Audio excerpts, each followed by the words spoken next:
Siddhi, good evening. Good evening, sir. Okay.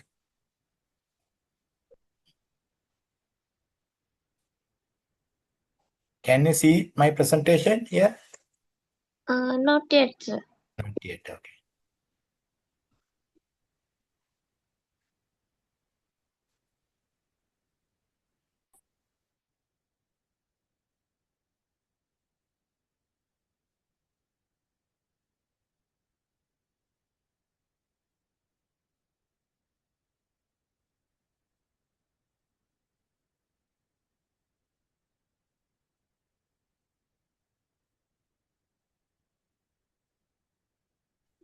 Now, okay, sir. Okay.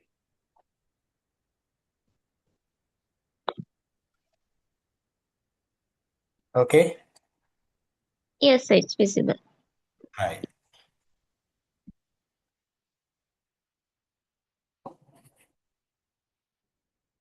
Tell me to start, right?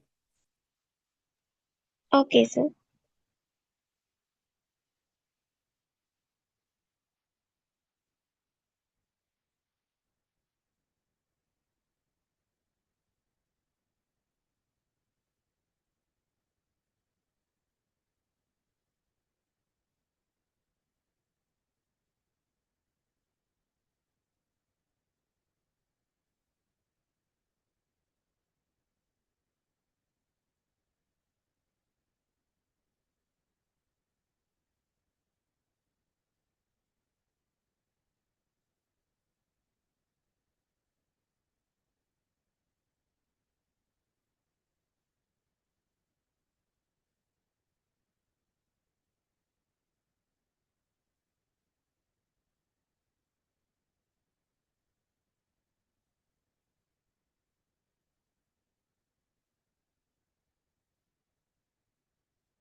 Oh, Siddhi, Yes, sir. how many presentation you can see? One presentation, sir.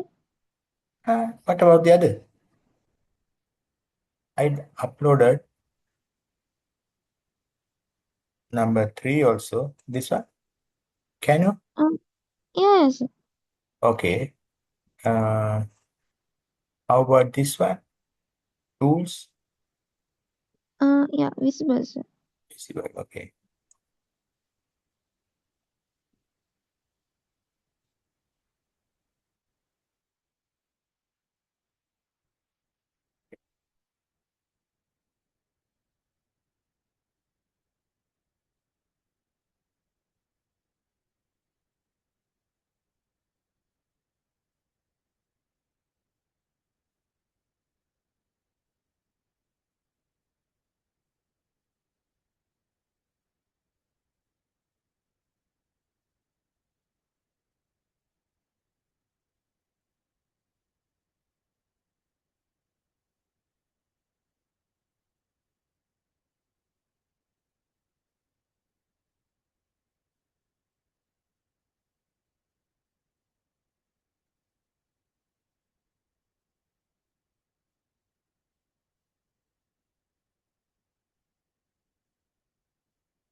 Hello, sir. Shall we start, sir? 30 participants were joined, sir.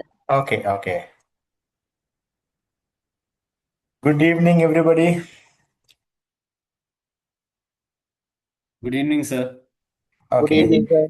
good evening. Uh, how about your feeling about the decision making module we have conducted? I have done a lot of presentations, and I came out two presentations were done by two other lecturers. What do you general feeling about the module? Have you got a proper idea of the decision making module as per the objectives given in the module? Any special difficulties you've come across, especially at the exam when you face the exam? What are the problems you understand throughout the module?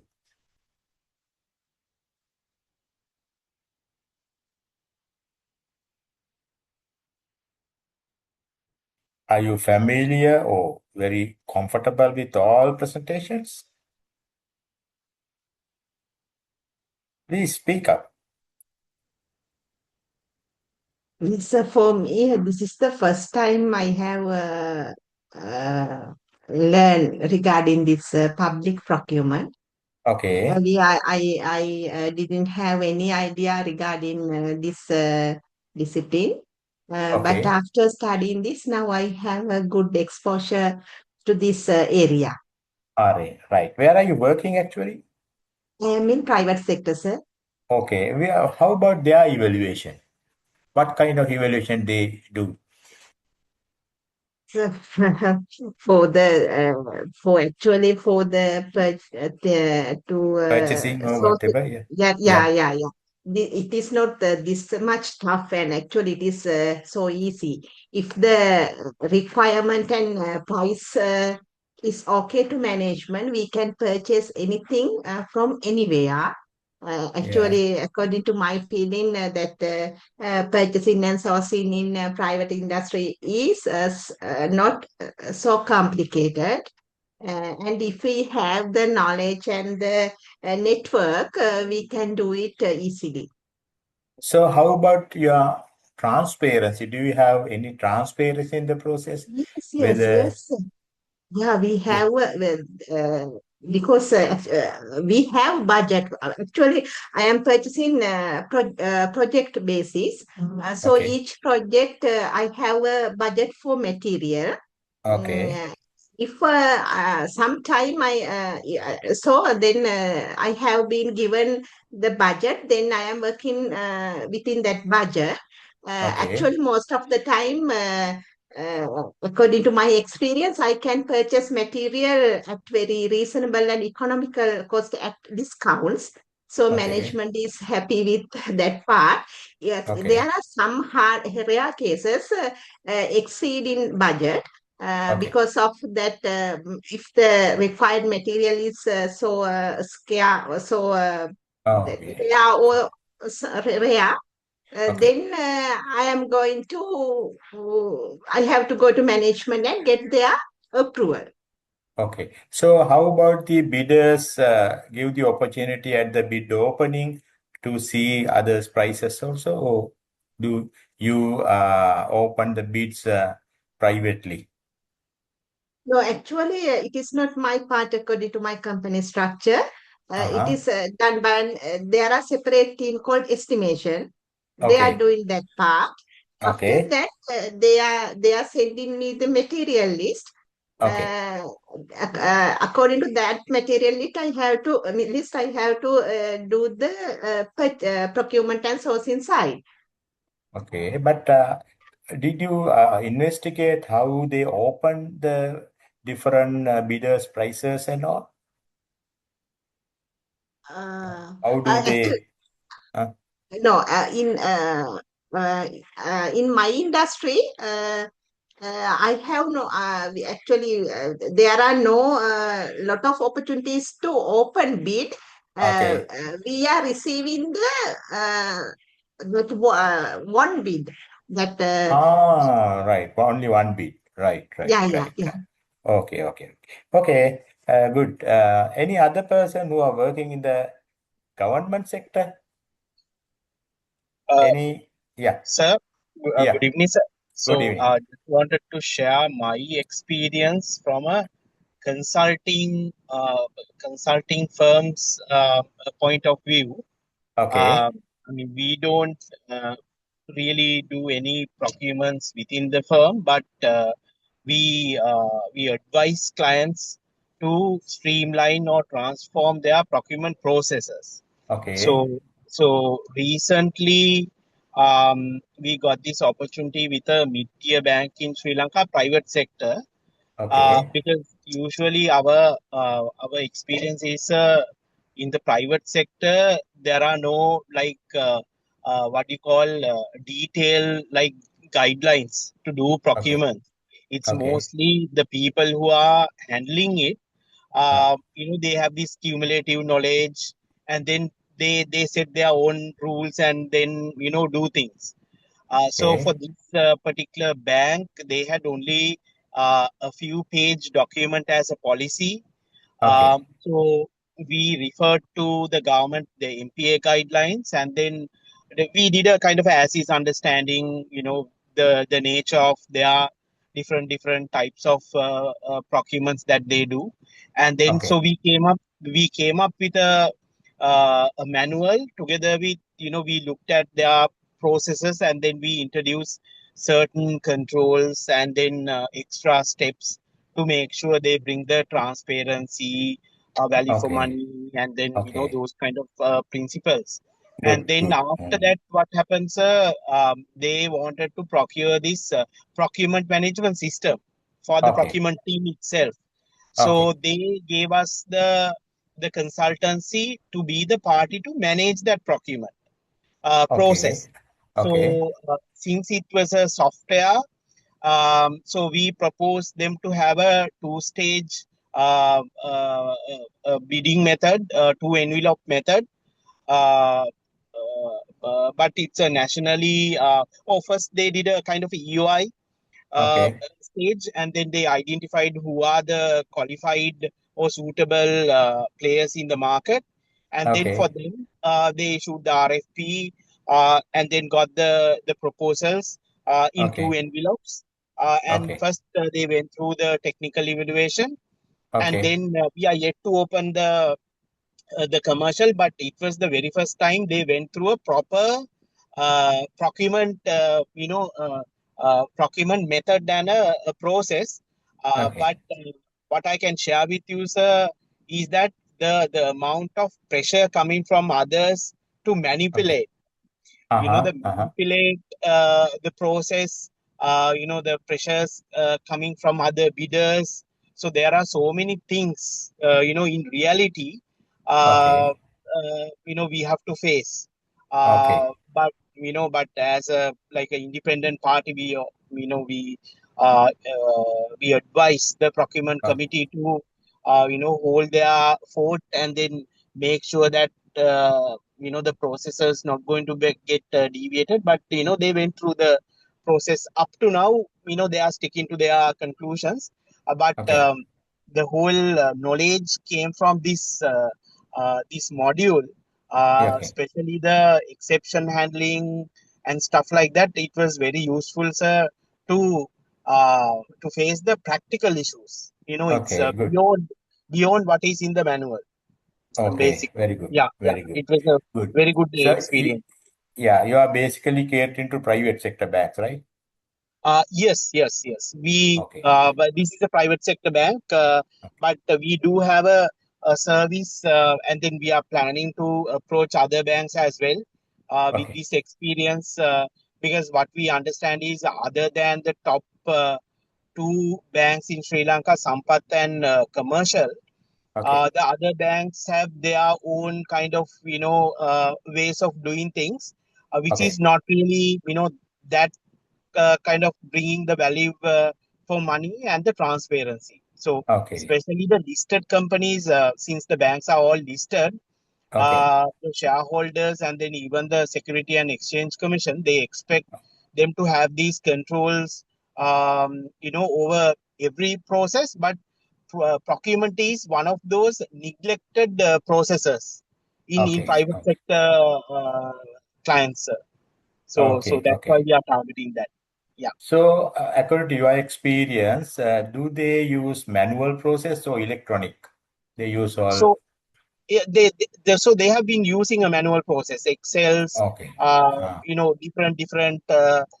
different teams are issuing PO. So it was a decentralized environment. mm, Now what we did, we first gave them a roadmap to streamline the current process using manual ways. But now okay. they are going for the next step, which is to get a e-procurement system or a procurement Okay. management system. So Okay. so that's the yeah. So that's the process. Good, good, very good. I'm happy that you can use this knowledge to work in your organization practically, right?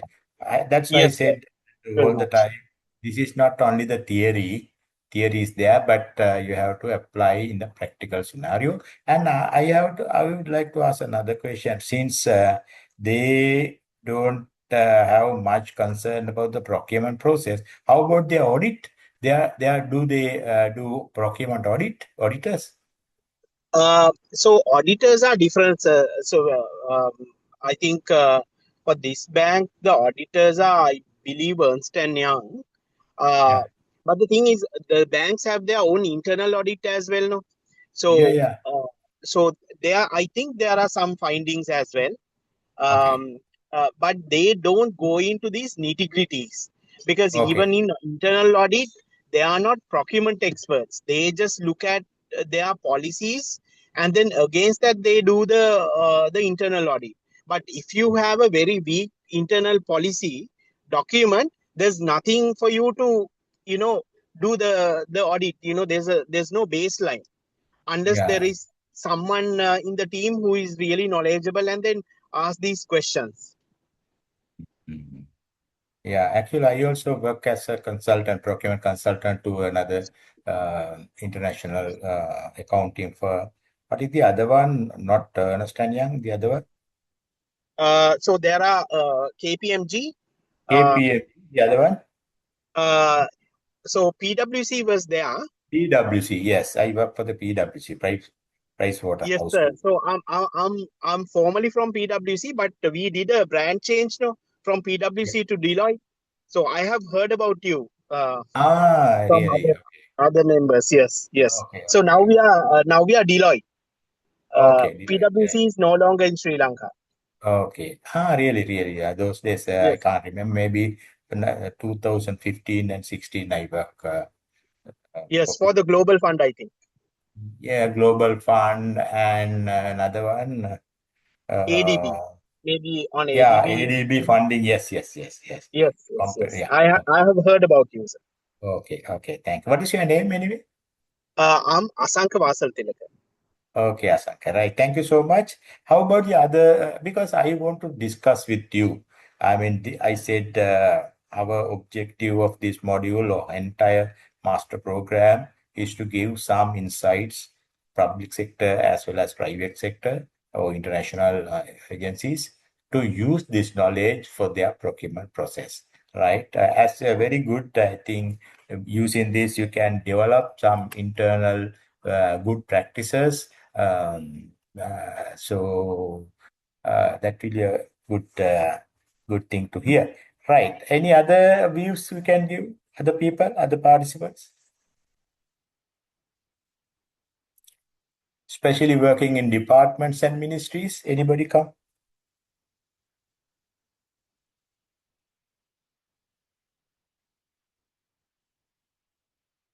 Because those are directly applicable and you have to have your proper understanding. 100% you have to apply these guidelines.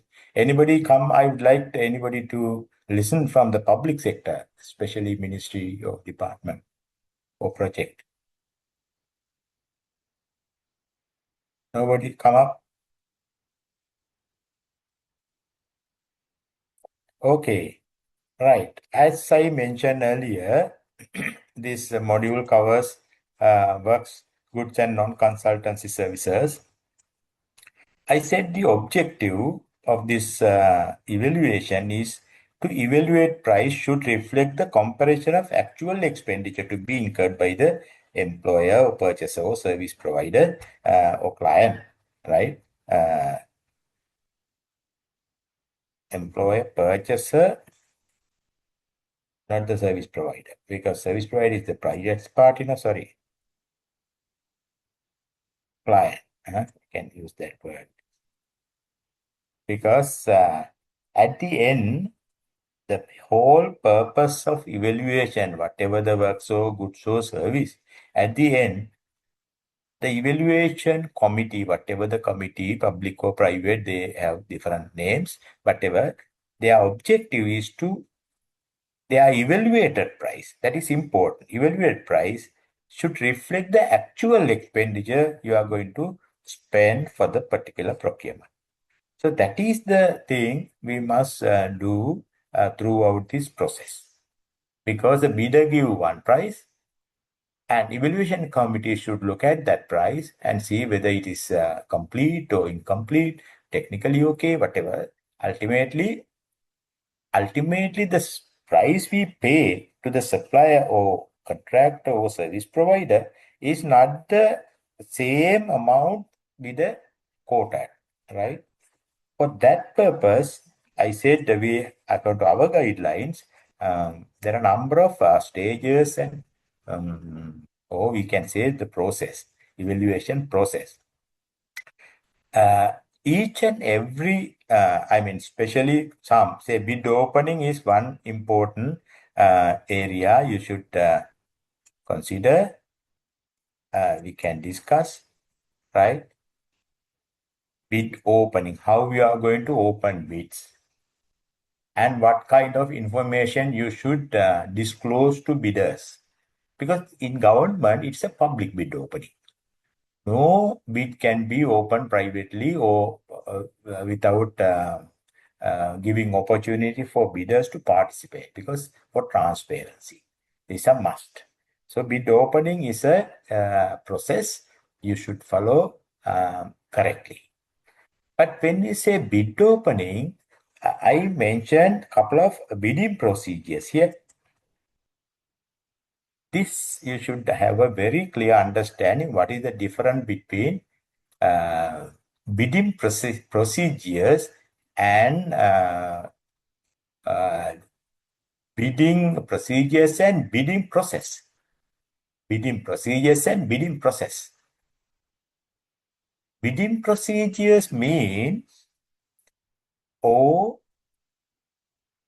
based on the complexity or nature of the works or goods or service, we instruct bidder how you should submit your bid. How you submit your bid. Because not all bids, they will put their price and technical features in one shot or one envelope, we generally say. Because it is not possible. General things is okay. Works or goods or service, they submit their bid in one envelope. All the prices, quality things, everything, commercial things are in that notebook. That is something. But I said that is not suitable to all kind of procurement.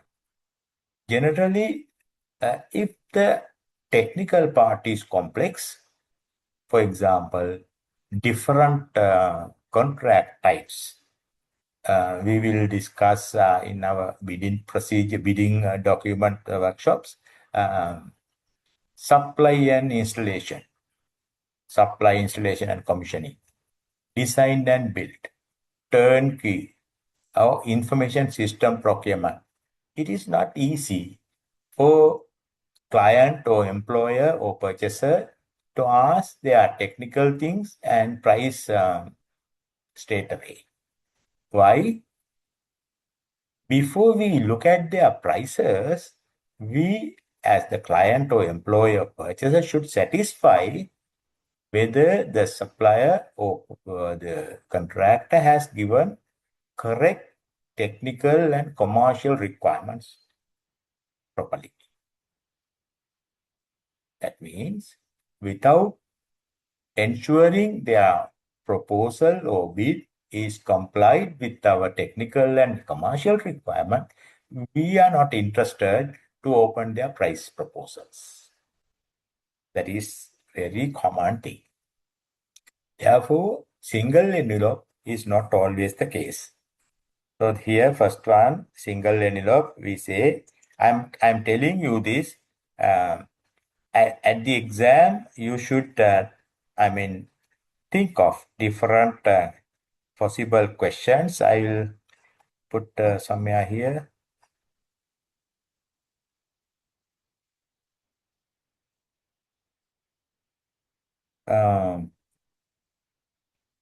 Model questions. Because one objective of this revision is for you to prepare your exam also. Use some idea, not the exam questions straight away, some hint. Okay. One area you should try is bid opening. Bid opening is one important area you should prepare for. Bid opening, under which you should be able to demonstrate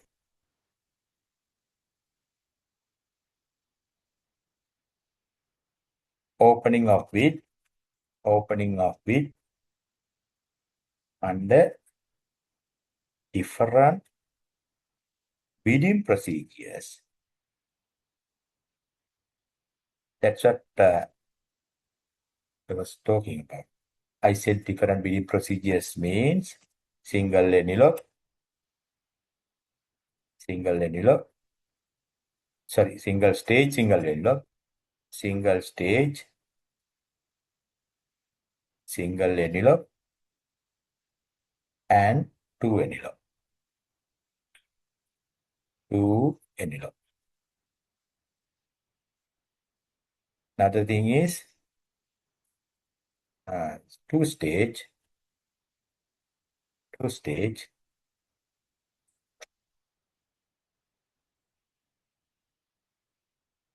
single envelope,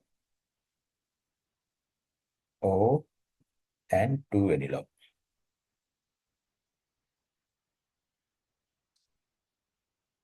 And how we open? Opening is different and opening procedure is different, especially the information you should disclose is different. What information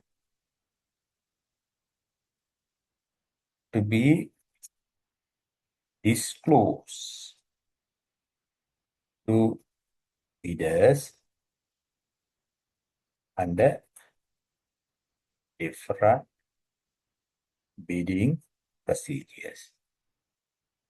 So, I mean, this is the basic frame of the question regarding the bid opening. And if I go further, I can say the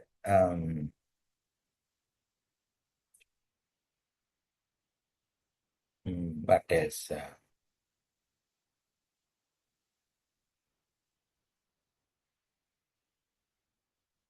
What are the step by step procedure to be followed to open bids. Irrespective of these bidding procedures, right? There's a procedure you should follow in the guideline says, and our note says, or session says, which envelope to be opened first, and what is the second, and things like that. What are the step-by-step procedure to be followed to open bids and close bids, and open bids and close bids.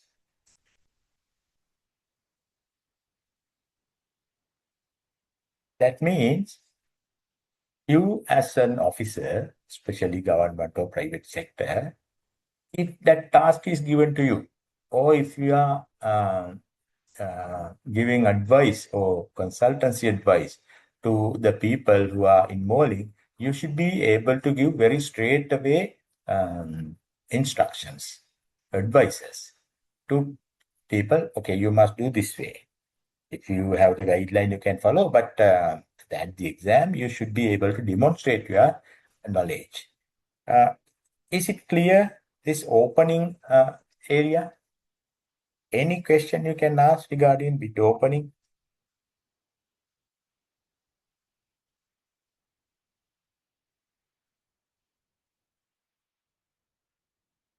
Sir, do we need to mention that who are involved in during opening time and closing time? That That is bid opening committee now.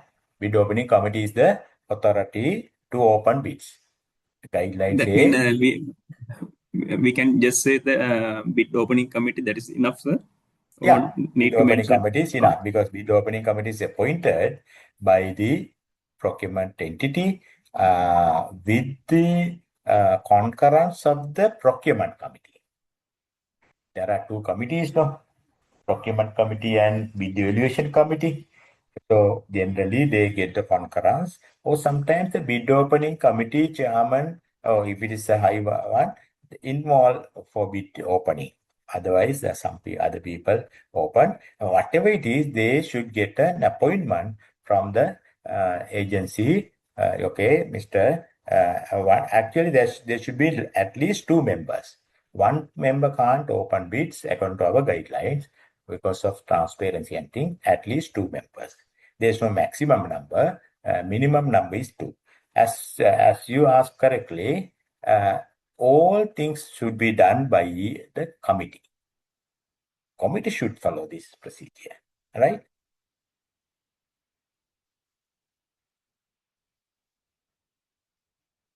Clear? Yes, sir. Okay. So I am asking you to go through your notes how the bids are open under single stage, single envelope and two envelope. Right? I just mentioned if it is two envelope, opening committee will not open the technical bill. In such a situation, in the first envelope, they will put all required securities or whatever the general information they want, right? So single stage, single envelope, or two envelope, they have to disclose the price, right? But the two envelope, we just say we have received a technical proposal. If some information is there, there is no need of disclosing any price here. The price will disclose after the second stage once the technically responsive bidders. Okay, I mean, please see that area clearly. Don't mess up and understand how they open envelopes under different procedures. That is one thing. The other thing, in normal way, what information they should disclose, right? Generally, when we say price should be disclosed. What else? What else? What else? They should disclose the price, bid price. Whether bank deposit is available or not. Security, we say security. Yeah, bid security is available or not. Yeah, what else? Authorized signatory. Yeah, whether not authorized. They have no authority to look at whether authorized or not. That is up to the committee, technical committees. They see whether bid form is signed. Bid form is whether bid form is signed. That's all. Signed or not. Because don't think bid opening committee is a technical people. They may be general people. They don't have much idea about the evaluation process, and also they are need not to look at that, because guidelines say you disclose these are the mandatory information, right? What else? Bidders past performance, if No, it is not at all. Not at all. Because when I corrected the answer script in previous modules, the same module, I came across some people have written unnecessary information like past performance or experience. That is none of their business. They can't do no at the bid opening, maybe half an hour, 1 hour session. How can they look at these things? So that is not necessary. Okay. Right. Three things we mentioned: the bid price, security, and yeah. Some qualification do we need to No, check at no, the no, time? no, nothing.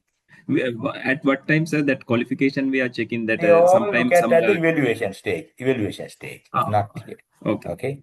Okay.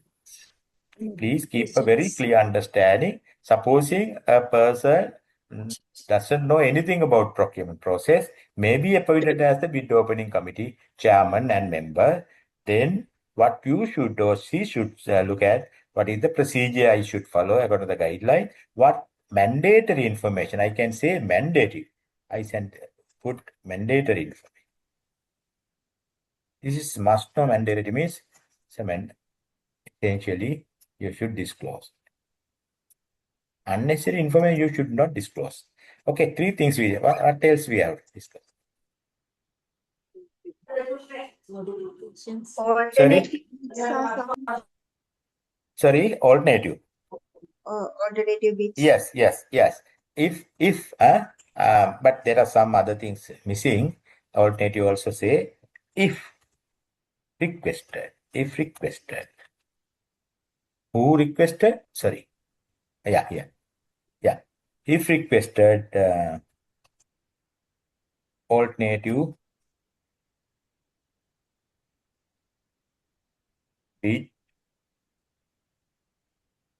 is there. Right. If required means if we want an alternative proposal, we must mention in the bidding document. Then bidder can or cannot. Sometimes he will not submit a bid alternative bid. If bidder has given an alternative, the opening committee can't open. They can't open. They just say yes, there is an alternative proposal, and they record. Okay, that is important. That is not common. It is not common. Right. If What else? the Here. Name and address of the bidder. Sorry. Name and address of the bidder. Yeah. Yes. Correct. Before that, yes, you can put that first. Name, and other things also. Say just name for name. Address is not necessary, but generally name. Bidder's name. Okay. Bid price, security, whether bid. Modification is available or no? No. Modification. No. Because they can't do that. They can't check the manufacturer's authorization or whatever. No, the And they are not. modification. Manufacturer authorization. Modification. No. That is not the information. No, that is the order of opening. That is a different part of the question. My question is, yeah, when bidder has given, if the bidder has given the discount as a modification, then not exactly discount. Yes, discount, not modification, no whatever. I mean discount. Okay, don't mess up the thing. If you say modification here, you will get a different idea. What information? Yes, discount. What else? so if the bidder has if the bidder has not been signed to the form of bid, Okay. do we need to mention it in the bid opening session? Exactly. Bidder has not signed. If the bidder is there, can't we allow bidder to sign at that time? No, we can't allow them. Can't allow. Why? Because now the bid submission time is now over. Therefore, Yes, we have closed the bids. We have closed bids. Therefore, no alteration. They can just observe. We have closed. That's the reason. Once we close, they can't do any adjustment. Okay. Discount. What? Anything? So authorized signatory that disclosement or something. No. That is, we are not going to check the authorized signatory or nothing at the bid opening. That is all up to the evaluation committee. They look at, say they are layman. They don't know anything about procurement. Just imagine that. They don't know exactly the principles or the information they needed. They should do according to the guideline step, what information, mandatory information should be disclosed and recorded, right? So 5 things we mentioned: name, bid price, security, whether bid form is signed or not. Whether sign is correct or whether authorized or unauthorized, it is none of their business. They say yes, sign. Okay, discount if they're, yeah. when it comes to the bid security, do we need to expose the amount of the value of the bid security? Yeah, And, then this is okay. When we say bid security, we can or cannot. It is not again a big issue, right? That is up to the evaluation committee. If they have not given the sufficient amount, that will be rejected. Therefore, it is not mandatory to mention the amount, but it is no harm. No harm. Okay? So bid security. if the bid, because the bid depend on the bid price, therefore other bidders can't just come on to the judgment that the bid is rejecting or not. Yeah, so that is none of their business, but there's no harm. Okay, bidder has given a security, 1 million. No, that is not necessary, but we can, no problem, right? Why bid others should know about this information? No? It has given a security. That's all. What? Any other thing missing? Whether samples are available. Exactly. Samples, if requested.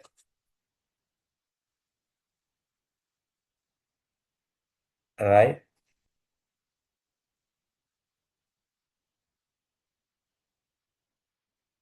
Okay. That's all we should give. That's all. Okay, clear?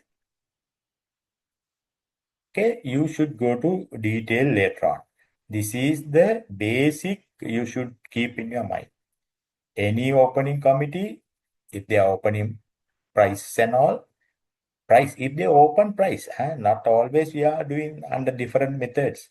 I said we are not opening price proposal in some bidding procedures, two-stage, two envelope, things like that, right? We open technical and see some general information only. You can check. Now, So what yeah, samples are looking for at that time? sorry. What samples are looking for at that time? If we have Bid opening time? requested, no, we are not going to check anything. If the document say bidders should submit a sample along with the bid, then the opening committee say bidder X, Y, Z, whatever, whether they have submitted a sample or not. That's all. Whether sample is correct or nothing, that is none of their business. Okay? Okay, Sir, the price has mentioned in BOQ summary also when it comes to these Yes. contracts. Yes. Do we need to read the BOQ sum? No. No. In addition to Generally, it is the form of form of bid. You have to check the form of bid. yes. In the form of bid, there should be the Yes, price. but the thing is, sometimes this discounts they have this offer the discount at the BOQ summary. Okay. That the discounts has not been mentioned in the form of bid. There is no place. No. In the form of bid also, you must mention their discount, right? But there is no harm to check the BOQ price schedule and see their discounts, right? If they have given discounts, if they have given the after discount price, don't worry about the discount because it is part of the bid. For example, sometimes they give different discounts. For the first lot, I give 3%. Second lot, I give 5%. If the evaluation is done within 60 days, I will give 5%, something like that, conditional discount or whatever. So those are the different discount, especially you should consider and note because we'll discuss that why. But point don't get complicated. You have to disclose.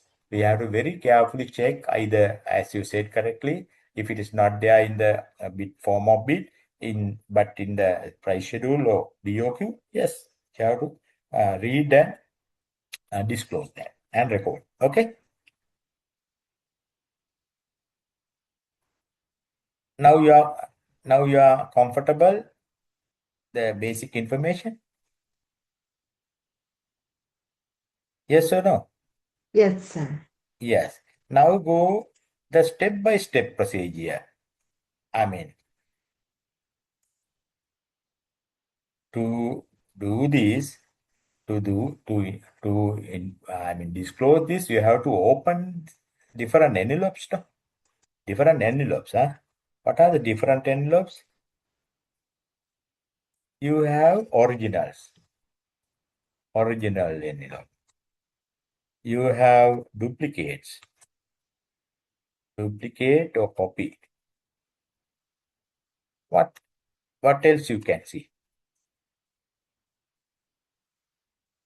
What else? According to what understanding, knowledge you have gained in the class. What are the envelopes? Yeah, Technical and sorry. financial. Technical, yeah, okay. Tech The and modifications. financial envelopes, okay. Oh, so proposal. Modifications and Yeah, discounts. okay. Modifications, yes. Modifications. Okay. What else? Discounts as a separate. No. Discount. There is no envelope set as discount. That should be under the original bid, original envelope, or as a modification or a substitution. Then this substitution. Withdrawal, sir. Yes, withdrawal.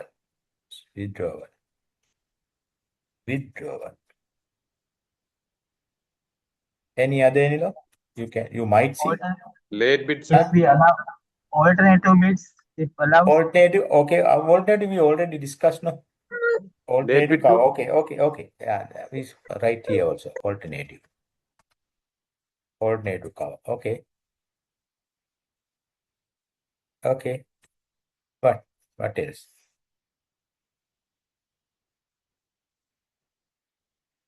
What else you might see at the bid opening? Different covers. Modification informations as a separate. No, that is already discussed. No, modification or substitution is there. All right. Don't repeat the same thing. Additional thing. Sir, late bid not considered. Late bid is not considered. There is no envelope as such. There is no envelope as late bid. So bidders will submit bids lately. The answer is you should not accept that. Bid opening committee should not accept that. Therefore, it doesn't come into scene. But if that late bid has been received by the agency and noted as late bids and submitted to the bid opening committee, in such a situation, we can see, yes, late bid received by the PE and sent to the bid opening committee. Other late bids you should not worry because you can't accept. Sometimes that may happen. No? They have received bids by mail, for example, or by hand. They have accepted some wrongly or whatever. Whatever it is that they have noted that late, that is their mistake. They also should not accept. But whatever the reason, they have accepted and forwarded to the opening committee. You must be very careful. If such late bids have received, don't worry about that. Don't open and nothing. Okay, you can't open. If you don't know the theory or the procedure, some times they had opened late bids and said this is late bid. That is completely wrong. No? Therefore, you can't. Right. What else you can think of envelopes? Those who have work in government or private, especially government. Any other thing? Some envelope you might see without any label.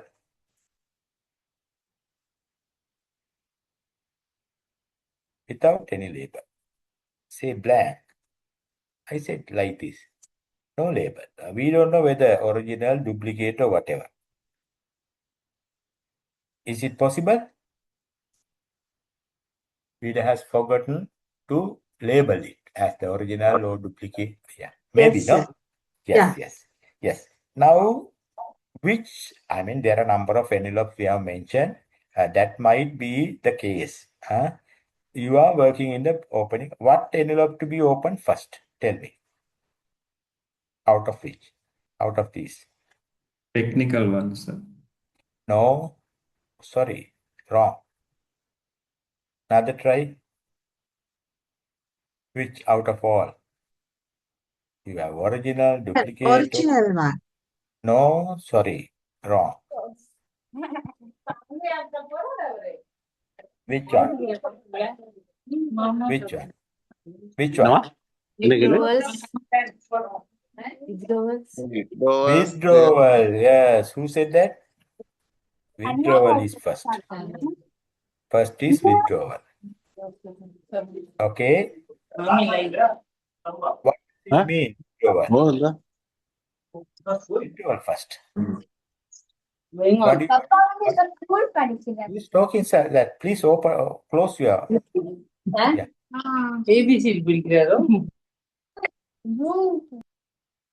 Actually, please mute your mic, please. Overheard. Right. Withdrawal first. What do you mean by this? Please, quickly. They did not. That means they are bid submitted. They are already withdraw their bid without the corrective process. Yes, that means they have changed their mind. Some reason, no, Yeah. that is up to them, no. Yeah. They have submitted the bid, but later on, but before the closing time, right? They cannot withdraw bid after the closing, right? If they have submitted another envelope, okay, I will withdraw my bid, no problem. He or she can withdraw the bid. If you are working in the opening committee, you should open that envelope first. Sir, I have a question. Yes. Yeah, withdraw means that bidder decides to withdraw bid after sending to the PE, right? Okay. Yes. Yeah. Then how bid opening committee can identify this bidder is going to withdraw the bid? Exactly. Good question. Bidder should label his envelope as withdrawal, number one. And he should give the number of the tender or whatever contract number. I mean, for example, this NCB or ICB, whatever, goods procurement or works procurement, there's a number, no? Contract number, bid number, tender number, we say. Then that has been put to the same place or tender box or place they have submitted before the closing time. Then the receiving people, not the opening people, receiving people, they have received withdrawal also. So then all documents come to you as the opening committee. You sort out all envelopes. When you're sorting out, you will come one envelope labeled as withdrawal. Who is the bidder? X and Y company, for example, because they give their address and all in the envelope, the face, I mean, X and Y. What they have to do is choose their original and duplicate everything and keep aside. And disclose to the people, those who have participated, maybe the same person is in there or not there, doesn't matter. Mr. X and Y company has withdrawn the bid. Therefore, we are not going to open his bid and we set aside. That's all? Correct? Yes, sir. Thank you. Sir, okay. Sir, when they are submitting that withdrawals, when they are putting this one, what before time? the closing time. Before the closing time. The same way they submit their original bids, no? They came and submitted, or they sent by post or whatever. Okay? Then That the mean, same way they send another envelope, say I am Mr. Chairman or Mr. Director General or Mr. Secretary. Due to some reason, I am going to withdraw my bid. It is his right. He can. Okay? Sir, that one withdrawals also they need to submit before the closing date, no? Exactly. Other than that, he cannot Other take it than back. that, we open. We open his bid and disclose the information. Okay? That is number one. What is number two, envelope? Then technical. No, not technical. Original bid. Okay? Original bid. It is number two. Yes. Once you, yeah, sorry. Sometimes some bidders who have collected bidding documents at the initial stage if they are not willing to submit their bid. They are coming up with letters mentioning that we are not bidding this time, and we hope your future contracts like that. Then Yes, they yes, put those documents also the letter also into the tender box. Yes. Then do we need to consider those documents in bid opening? No, if the bidder has not submitted a bid, don't worry about that. Okay, bidder say this time I'm not going to submit a bid, maybe next time, but it is none of your business. You can just mention in all other information, but don't worry about that. Whether you know it or not is not important. If they have submitted a bid and withdrawn only, definitely you have to disclose that. Okay, and can't open his bid. If there's no bid, but there's no impact, no, right? Withdrawals, the original bid is staying in the procurement unit also.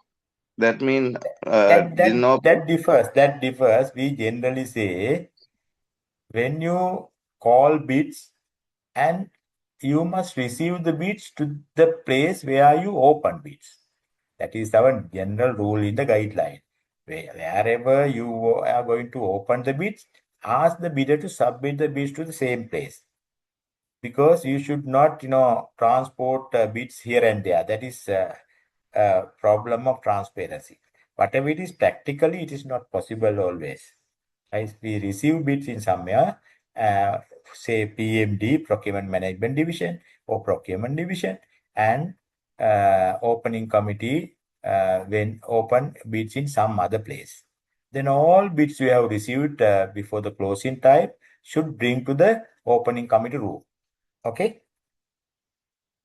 Yes, sir. Okay. Quickly, we have to go. We have to discuss many other points. Third one is which one? So at least now we should technical committee. Technical.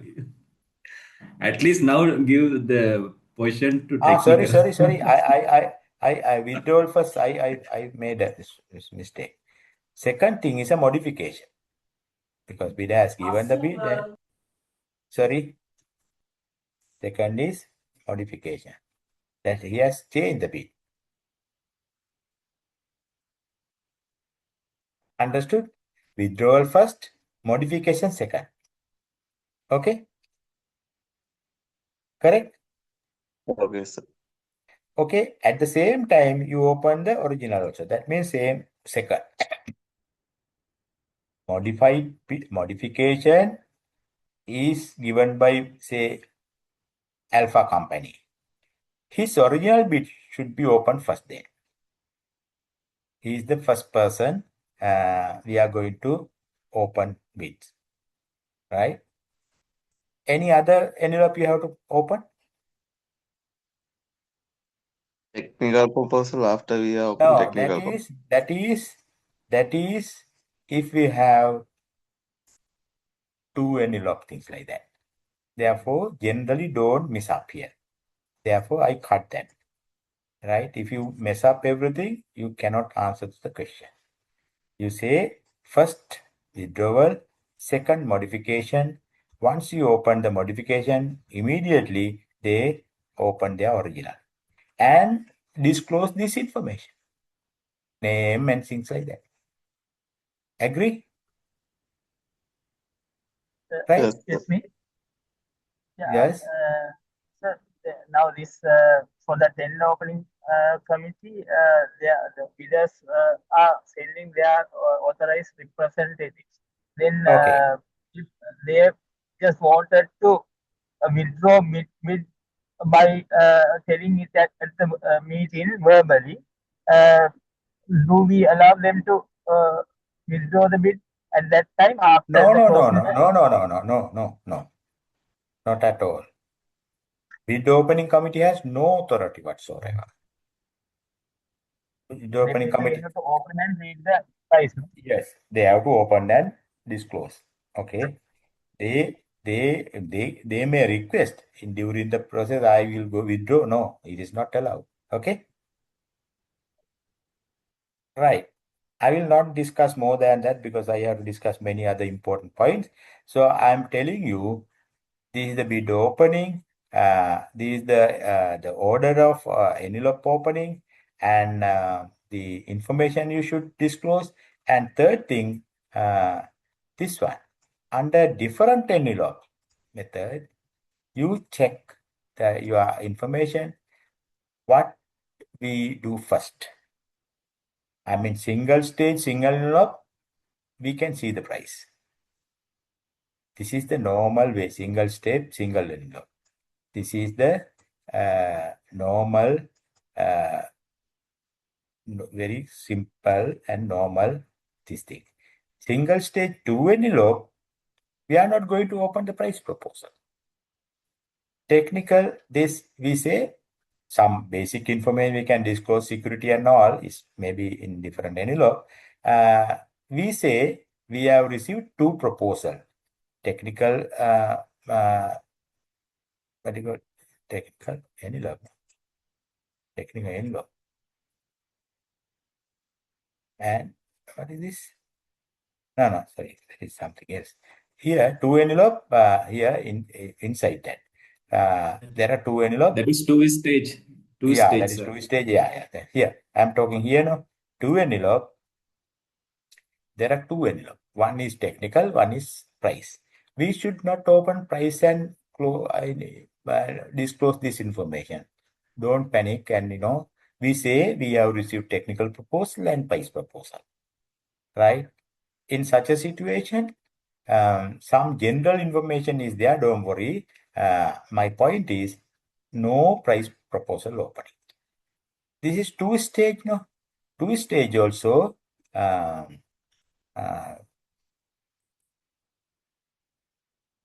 Single envelope, 2 stage single envelope. That means we call only technical proposal, 2 stage. If you look at your note, you will see. We are not worried about their prices because highly complicated procurement, like information system, very complicated goods or works or something. We first call their technical. We open the technical proposal and some, general information like, don't worry about that. We say we have received the technical proposal. Opening committee has no knowledge to go into detail and check whether technical things are okay or not. We say technical proposal they have received. So normally they are not interested in coming and participate bid opening because no interested information is disclosed, right? 2 stage, 2 envelope method. If you look at the procedure, technical proposal is there, initial financial proposal is there, but still we can't open. We can't open, right? From here onward, no opening of financial proposals. No opening of financial proposal.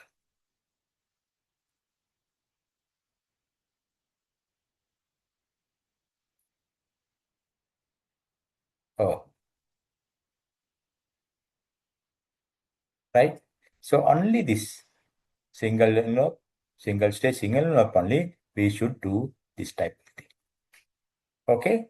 Therefore, I am asking you to go back to your note and very carefully understand the bid opening procedure, right? For example, just give an example. We say single stage, single envelope. You see the point I have given, single stage, single envelope. Bidders submit bids one envelope containing both price and technical. Okay, therefore, automatically it's open now. The envelopes are open in public at the date and now everything. Bids are evaluated. That is a different thing. Here, open. Envelopes are open. Price bids are open in public. The bids are evaluated. That is a different thing, right? Here, single set 2 envelope. Now see, bidders submit 2 seal envelopes simultaneously, one containing the technical, other price. Enclosed together in an outer envelope, single envelope again. Initially, only the technical, you see.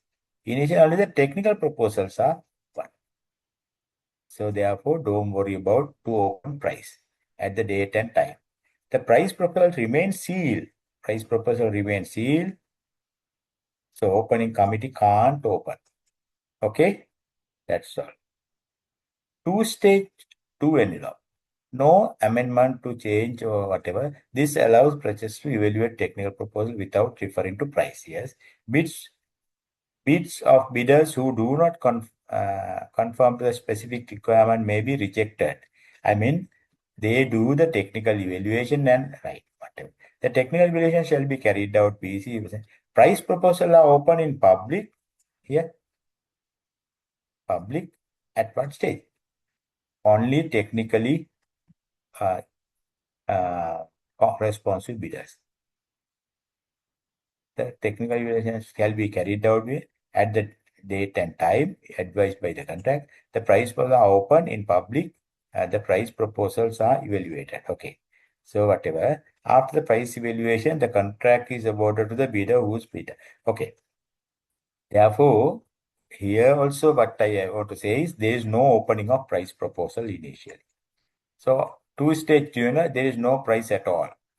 Two-stage technical and financial proposal are submitted simultaneously. No, so this is two envelopes. Sorry, this two-stage two envelopes simultaneously. Technical and financials are simultaneously. May be used for the procurement of goods works. P has the option to use the two envelope with single stage or two stage. But here also, if you look at the note, you see in the two-stage envelope, bidder are allowed to amend their technical proposal. Okay, only the technical proposal here. So, Sorry. Yeah. Sir, two-stage, two envelope time. At that time, sir, both the offers they are not going to submit simultaneously. No, the technical and commercial offer Financial they are proposals submitting submit simultaneously, but we don't touch the financial envelope. Okay. We open technical and evaluate technical. Those who are technically okay will ask the technical people, the bidders, to submit their revised technical and revised financial. Okay. If you go back to note, you will understand that. Two-stage two envelope, you see, right? I can't explain everything again. You see, initial financial proposal is there, but don't touch that. Open the technical and evaluate by the technical committee. So opening committee has nothing to do. No, they say they have submitted a technical proposal, they have submitted a financial proposal. That's all. Even they open technical, no harm, but they have no knowledge to do anything. But some basic information, if they have requested, that's okay. But don't worry about here. They say yes, beta company has submitted two envelope, initial financial proposal and technical proposal. That's all. Therefore, bidders are not interested in coming for the opening because no information is disclosed. Then this technical and financial are sent to the committee. Then they keep the financial aside, no, don't open, and they evaluate the technical and see whether that is okay. If they need some amendments, we ask bidder in the second stage, okay, submit your revised technical. Accordingly, submit the revised financial also. Because based on the technical changes, their price may increase or decrease. Okay, that's all I want to tell. Go back to this one. Now, your question is clear?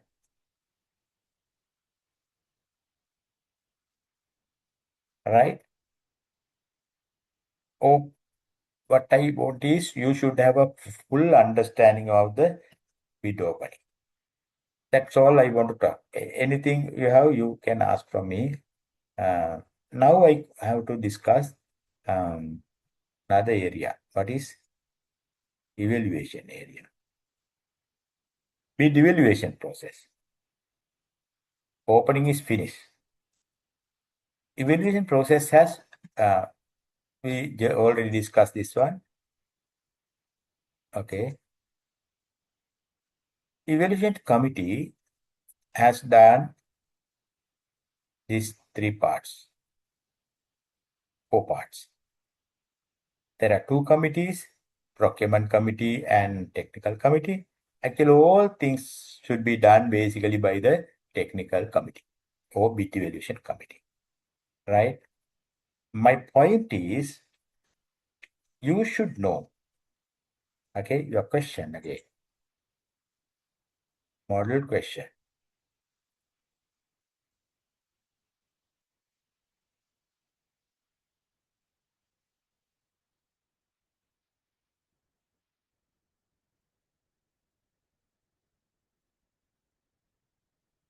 Number 1. A. What are the stages of the bid evaluation process? So you can skip the opening. That is not evaluation, no? Just skip that, right? Sorry, yeah. Just skip that. Don't worry about that. These are the stages. Stage 2, 3, 4, 5, something like that, right? Here, stage 1. What they have to do? They have to collect information. What information you read, right? They have to collect information, otherwise they can't do. Still, stage 1.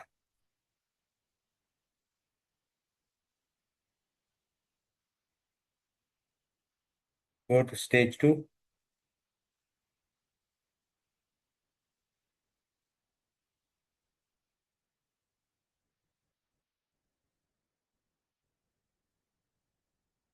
Sorry.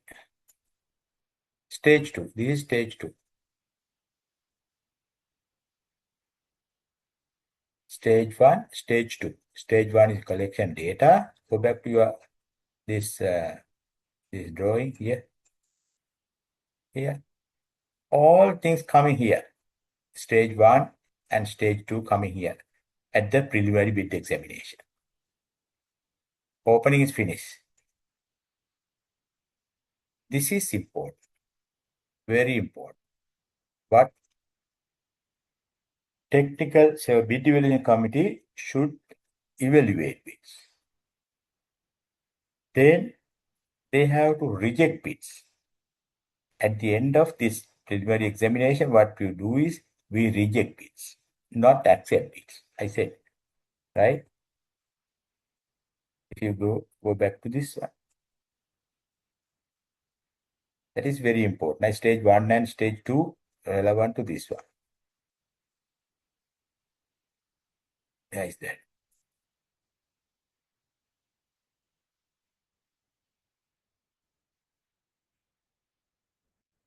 Here, preliminary bid examination. It has 2 steps, step 1 and step 2. Step 1 and step 2. What is step 1? This is step 2. I am telling you again, you are in a very critical point now. Now you have been appointed as a bid evaluation committee member or as the chairperson. Your responsibility first is to preliminary examine all the bids you have received. At the end, you should give a list of responsive bidders and give a list the rejected bidders. Clear? How we are going to reject bids? Not accept bid, I am telling. Reject bids under 2 steps. Step 1 and step 2. Step 1, there are 7 points given. Whether bidder is eligible. How they can decide whether bidder is eligible? You have got 15 bids. You have got 15 bids. Now you are working as a committee member or chairperson as a committee. You have got 15 bids. Tell me how to do that.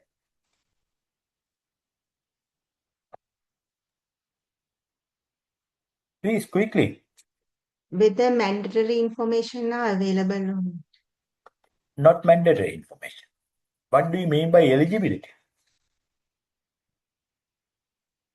Not mandatory information. One thing, only one point I am talking. What do you mean by eligibility? In case of construction, what should be the eligibility criteria?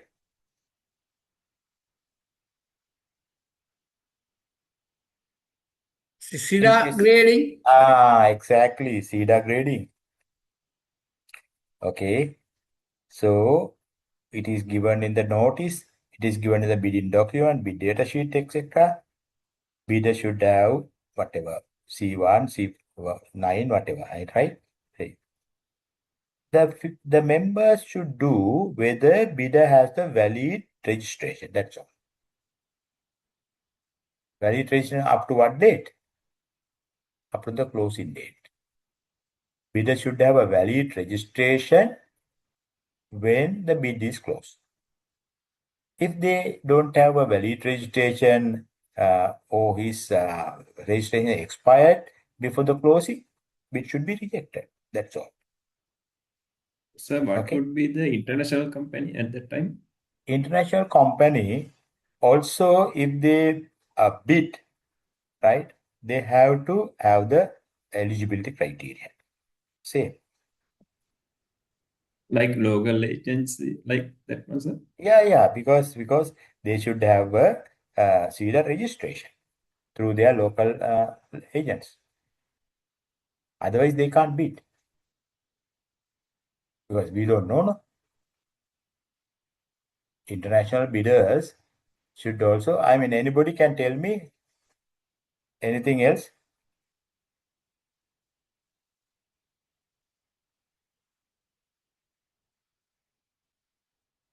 Because they should submit the eligibility criteria. There is no other way to check their eligibility now for us.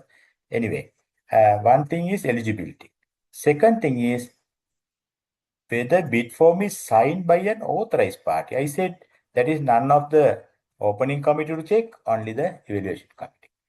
They have signed whether it is authorized. Then there are other documents to check. Company resolution or at a power of attorney or whatever. Don't go to details. Then the committee, I mean, at this point, sometimes out of 15, 2 bid reject because they are not eligible. They are not eligible. Very important point I am telling, practically you have to have. Then you should not check all points in this point. Only 13 bits now we have. Only 13. Only 13 bits you have. Because 2 is already you have 15 bits now. My points take seriously. You have 15 bits. By looking the first thing, you reject 2, then you have only 13. You check these 13 people have properly signed. Now you see again one bidder reject.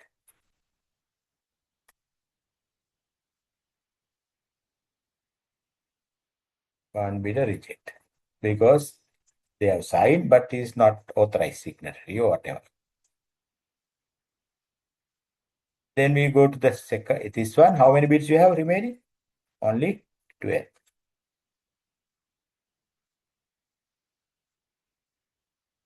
Bid accompanied by the required security. Yes. Oh. At the opening, we say bidder has given the security. Yes. Now we have to check whether security, many points. What are the points? Bid validity and bid amount. Yes, many things we have to check. Unconditional. Wait. Yeah, amount first. Whether amount is correct. What else? What else? Expiry date. Validity. Security validity. What else? Quickly, because you have the experience, no? Source of fund. Not source of fund. Not source of fund. What do you mean a source of fund? Whether it is granted project. No. Don't listen. No. Here, what we are checking is, if you have requested bid security, we say bidder should give this amount of security. Okay? At the bid opening, we say yes, bidder has given. But we didn't check the amount and things like that. But technical committee, bid evaluation committee should check very seriously the security. There are a number of factors we have to check in whether bid has required security. Yeah, template what they asked to use the template that they use. That is whether template is not the thing. Unconditional security should be there. If there's any condition or we can't ask the money or get the money without on demand, we reject. For example, if the bid is given by an unauthorized source, like non-commercial bank or a insurance fund, we can't get the money. So therefore, we reject it. Amount, validity or source, we say what else? If they have changed the condition as you said correctly, we reject. Okay. What else? Important thing. If it is international, local confirmation. Because international bidders can get their bid from their bank, no? Local confirmation should be given a bank operating in Sri Lanka, right? Commercial bank. What else? Amount, validity period, format, condition, confirmation. What else? Okay, those are the things for the time being you check. So in this case, generally we reject many bids. 3 reject because amount is not sufficient or source is incorrect, validity period is short by a couple of days, then we can't consider. We reject 3 bids. I am telling here because this is very critical in your evaluation. This is the whole purpose of rejecting bids on very concrete grounds. Even bidder complain or appeal, we can say, Mr. Bidder, your bid has been rejected due to this. Therefore, you must be very thorough in this area. Okay, bid is legally valid. What do you mean by that? Now, how many bids remaining? How many bids remaining? Only 9 bids. Right? Only 9 bids remain. Don't worry about the rejected parts. What do you mean by legally valid? Any idea you can get?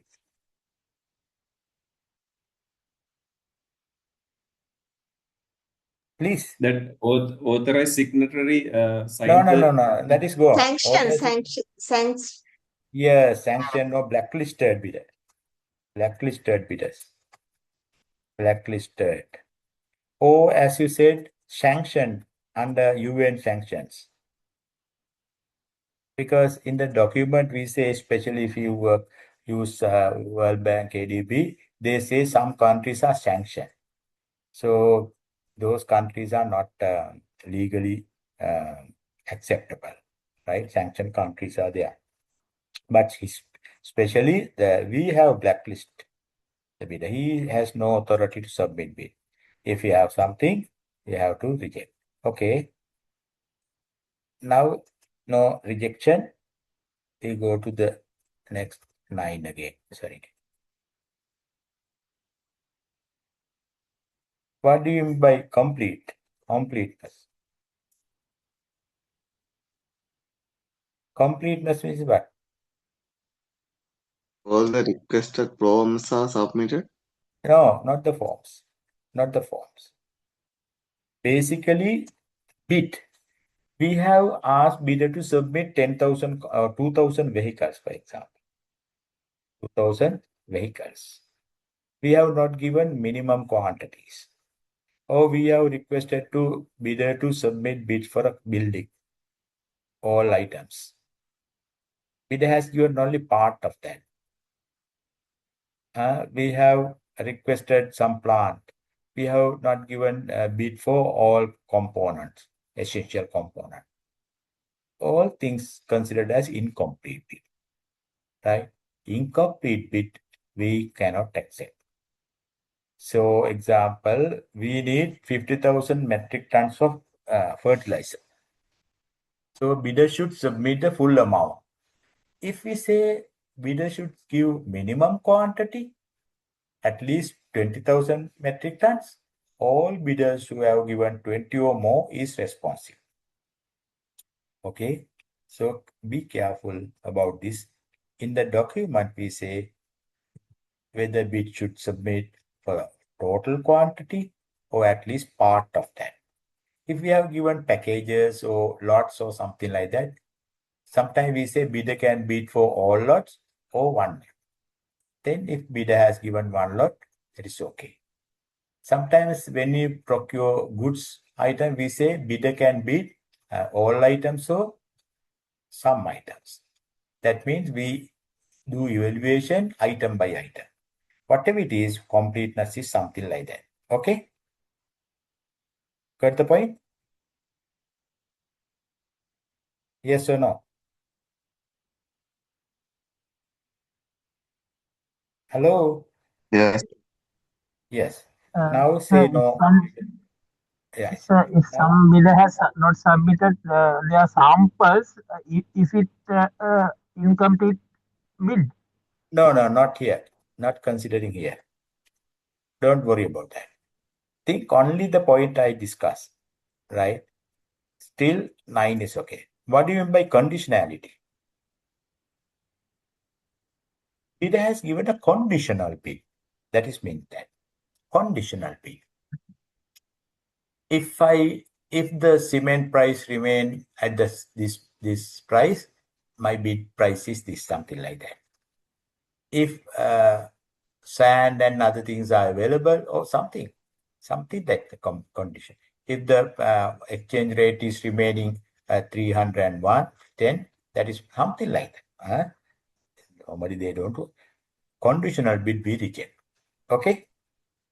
Most bidders are requesting advance payments by their letterheads attached to bids. Yes. We can pay advance. We can pay advance.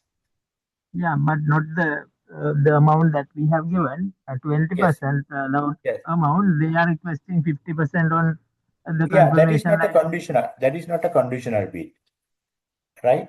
So payment, if the bidder asks additional payment, we can consider that if it is allowed in the guideline. Otherwise, we can reject that, right? That is not the reason to reject the bid. Generally. So any qualifications? What qualification? Sometimes that bidder saying that I considered this this item particular brand. Yeah. Qualification is a condition. Yes. If my That bid one is also. valid. Yeah. No, like this one, sir. There sometime let's say that they are asking some computers. It is not mentioning that which brand. Sometimes that bidder is saying I price for Dell computers like that. Is it a condition? No. It is not a condition. It is an option. Earlier also I discussed that. Conditional bid means my bid is valid if this happens. If this happens. Because we as evaluation committee can't think of that. What is the uncertainty he is talking about? If the cement price remains same, how can we say whether cement price remain or not? Therefore, I mean, that is a big story. I don't want to spend time on that. Whatever it is, conditionally or qualification, as you said. My bid is valid based on this. It's a qualification. You are correct. Right. So my point here, My job, your job here is to reject bid. No, I said. Out of 15, we have rejected how many bids? 6 bids. Your step 1 is finished. Required documents are available. Last one, sorry, another point. Required documents.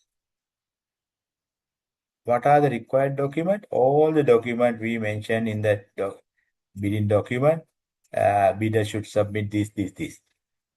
Then, if it is a critical document or which that's called not critical, the word we say legitimate document. If legitimate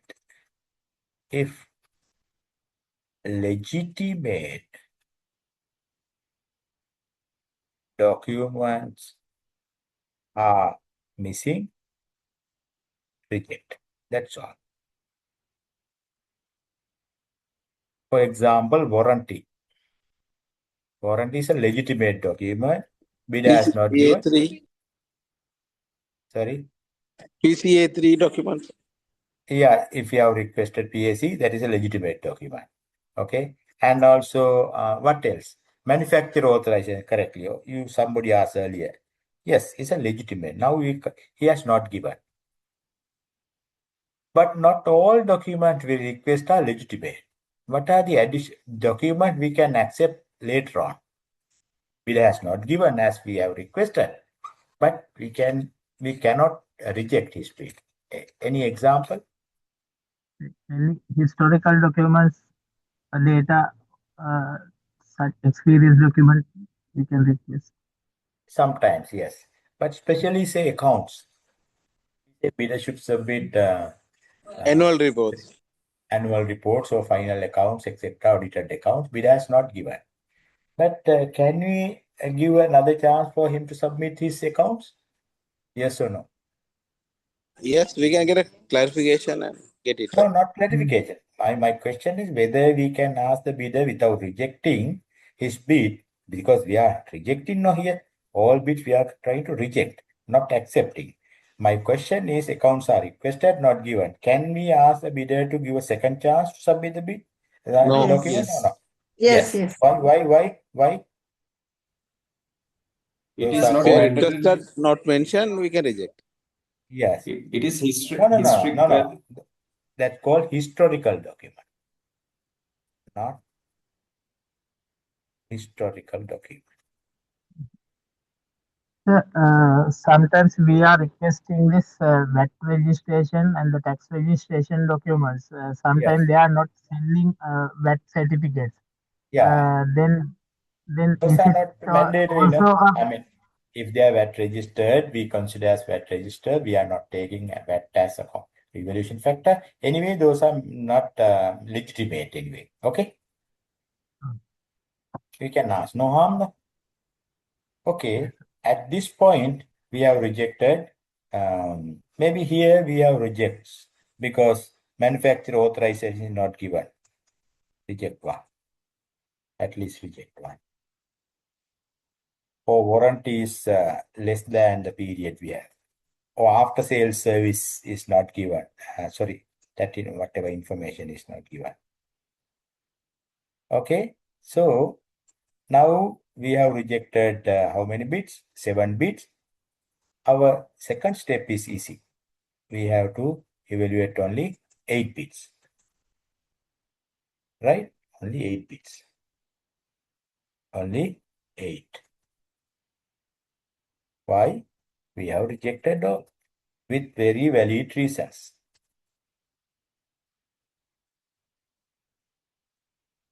Okay. Now we'll stop for a break. We'll see. But this information is very critical, not for your exam, but for also your practical use. Therefore, please concentrate because there should be a question on the preliminary examination or bid evaluation process. You should be able to explain very correctly.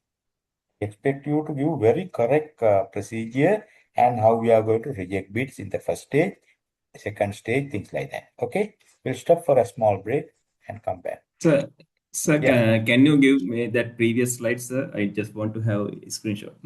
This one, this one, this one. Yeah. Yes. Okay. Thank you, sir. Okay.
Okay, now we go to the second stage.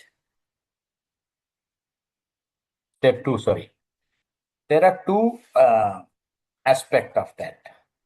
At this stage, it is not that straightforward as we discussed in the step 1, because you need a lot of expertise, your judgments and things like that. When you do the technical and commercial responsiveness. Here, commercial responsiveness. And other one is technical.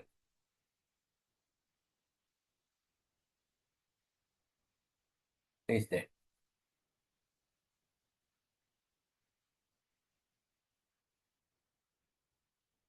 Yeah, technical responsiveness. These two things, technical part and commercial part. It is not that easy. This 8 bit, you'll have to first look at the technical first, technical aspect. You'll have to look at the quality aspect, various things you have to look at. Right? In case of quality, basically we give some compliance sheet. Bidder should comply. Right? Bidder should comply. Otherwise, reject. For example, if you buy a machine, we say this should be the horsepower or whatever minimum. Sometimes maximum also. If bidder comply, bidder should put yes. If not comply, bidder should no.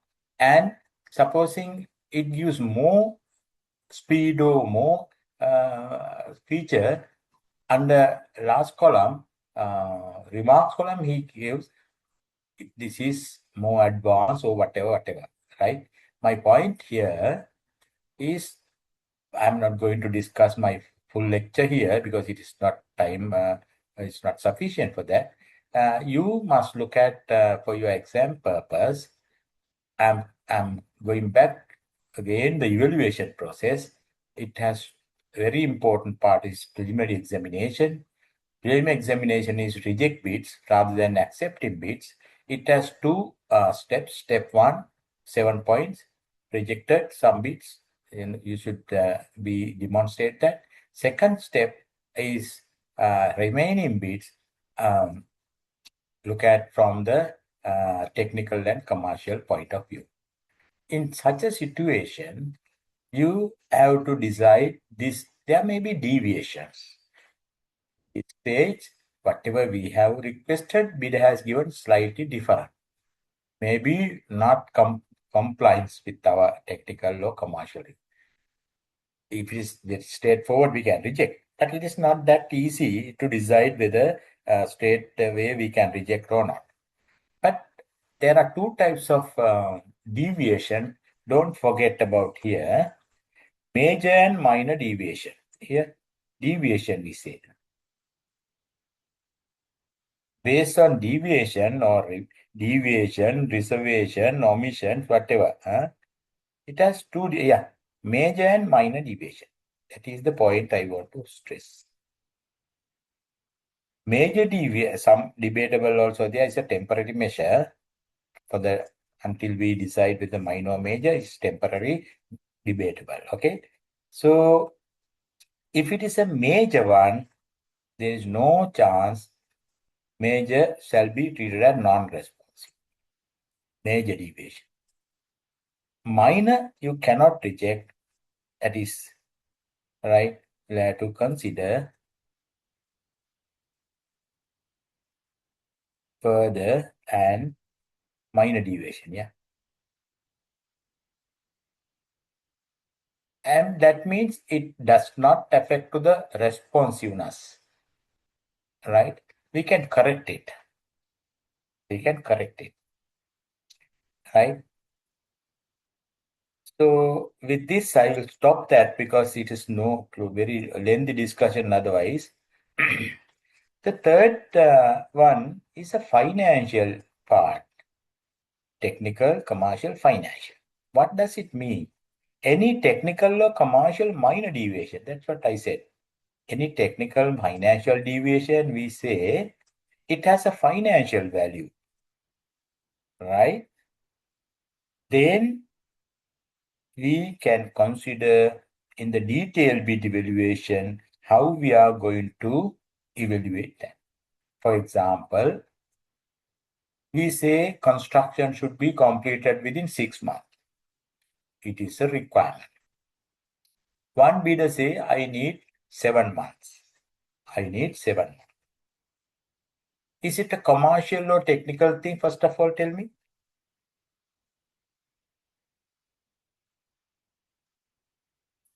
No, sir. Anybody can. It's a Technical. commercial requirement. Yes. Supposing you are sitting in the committee, one bidder say 7 months. Straight away you reject that bid. Is it a major or minor? Tell me.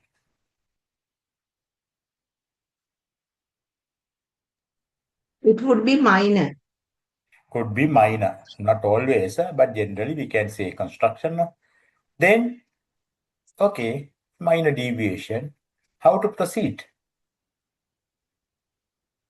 We note there's a minor deviation in Mr. Beta company, 1 month short. In the future, you will understand we have to load something, some punishment to this man, because he is giving only construction within 7 months. One month short, 1 month late.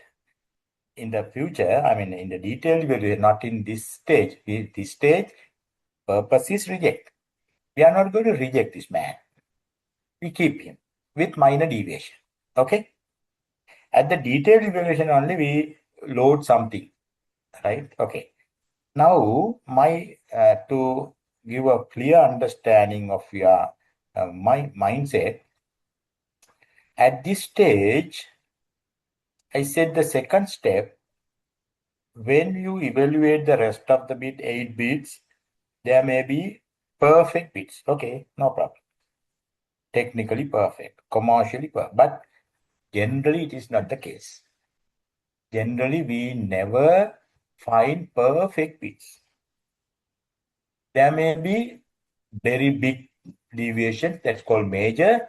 How to distinguish major and minor deviation? I have given a slide. Criterion, this is very important. Criterion to distinguish major and minor.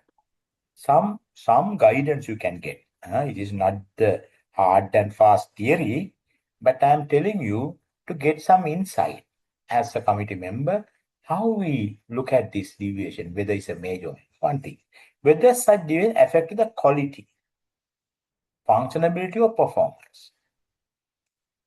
Whenever you come across any deviation which is technical or commercial, both, whether that affect the quality. If it affects the quality, can we correct it?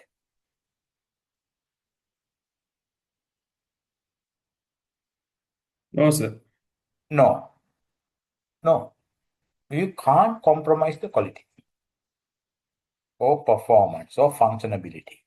You can't compromise. Therefore, if you think it affects the quality, straight away reject. It's a major. Whether that they violate procurement rules, any other rules, regulation, or conditions of contract sometimes. For example, we say 20% advance. One person say, I need 50%. What does it mean? Is it a conditional or violate the regulation or things like that? Sometimes we can't. It is violate. Sir, Yeah, it is it's violate the violating regulation. Yeah, it is violating the regulation. So we can't pay, sorry. But we say we pay only 3 foreign currencies. 3 foreign, we ask 4 foreign currencies. What does it mean? Reject or It is accept? negotiable. That can be negotiable. Negotiate, that can be not discussed. negotiate, considered. That can Not be considered. negotiate. Yeah. Not negotiate, considered. Yeah, because we can calculate, but we consider. But if there is an additional cost to the employer, at the detailed evaluation, we have to load. That is a different issue. But it is not a major. Generally, payments, various things are not considered as major, right? Unless it is violating the rules or guidelines, yeah, we can say major.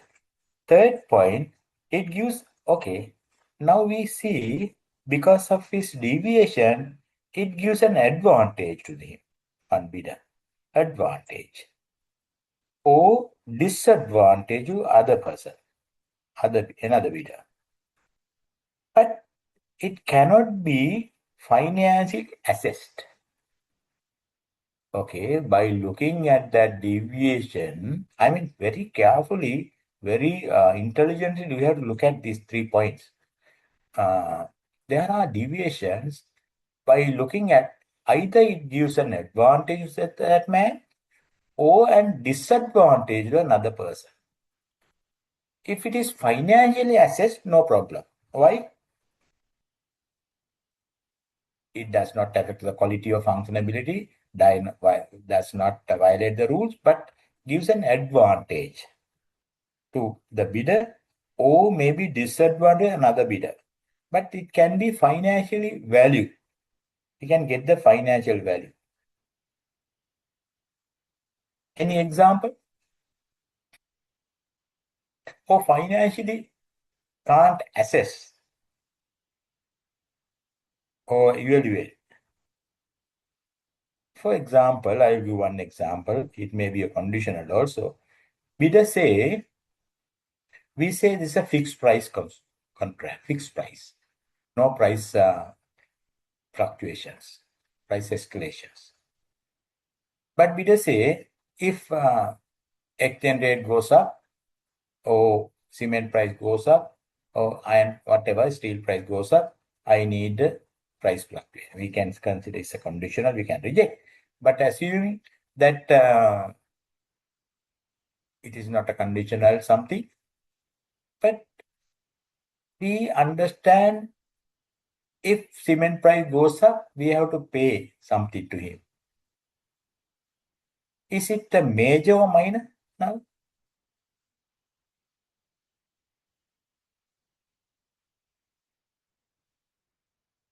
So that can be a major changes, that Yeah, final. why major? Yeah, correct. Why is major? That amount is not uncertainty of exactly, that. Exactly, that is the point. Exactly, that is the point. Amount is not sure. We don't know whether cement price goes by 50%, 50 rupees or 1,000 rupees. So we can't load that price. If it is a financial advantage, bidder should be loaded at that price. Otherwise, he's an undue advantage we given. It is not, because at the beginning I said evaluation should be done always with equal play field. All bidders should be on equal grounds. No bidder should be given an undue advantage.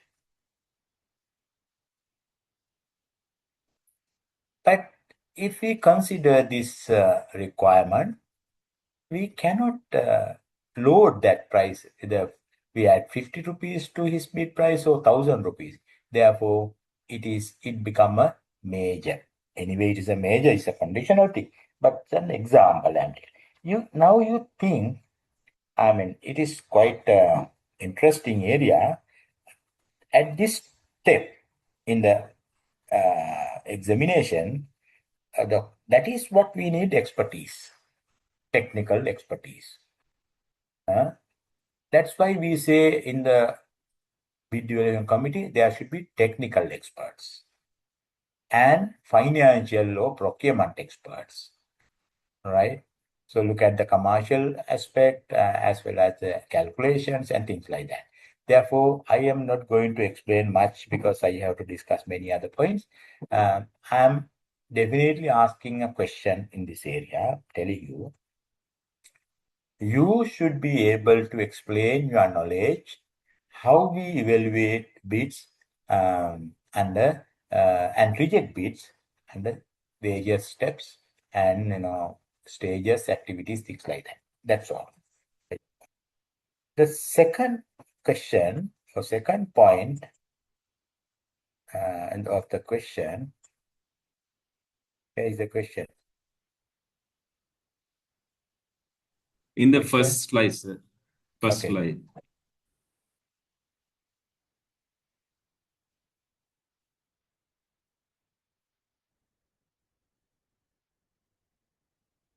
What are the stages of the bid evaluation process?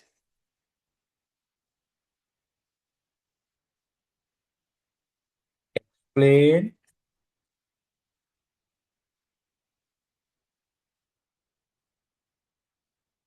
each stage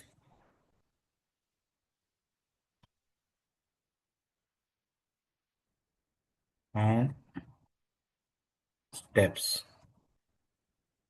that are spelled out in the procurement guideline and manual. So there are stages, and each stage, what are the stages of each? Explain each stage and steps. Steps.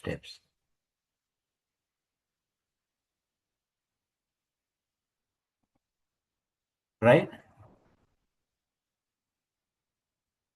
So you should be able to demonstrate your knowledge in the examination, and also the second thing is detailed evaluation. This one. Preliminary we discuss.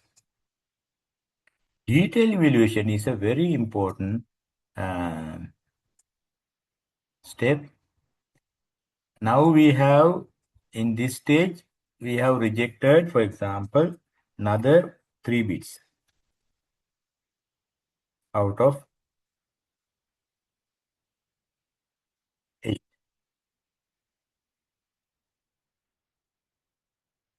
Now we have only 5 bids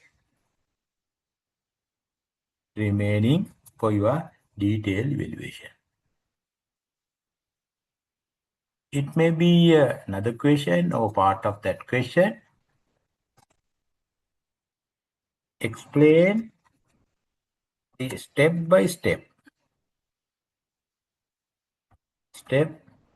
procedure you should follow to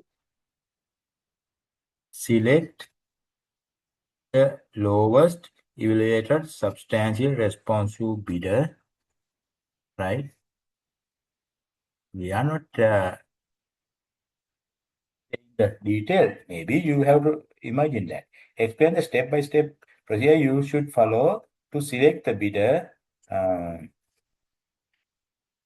after preliminary examination. Or some other form, I don't decide yet. So whatever it is, you should identify basically point is you should identify the detailed bid evaluation.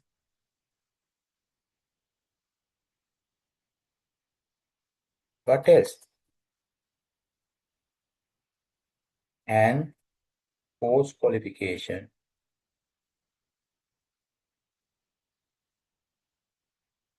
verification.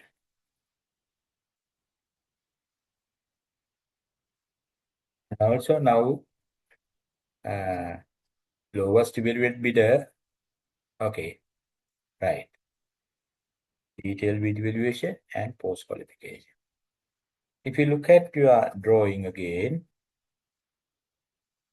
you can see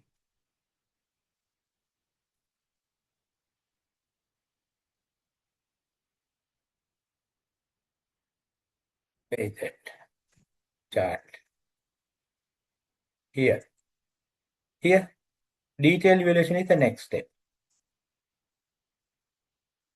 That means no rejection here.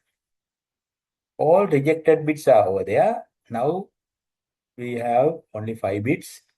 You have to follow step-by-step procedure. Go to the step-by-step procedure I have explained.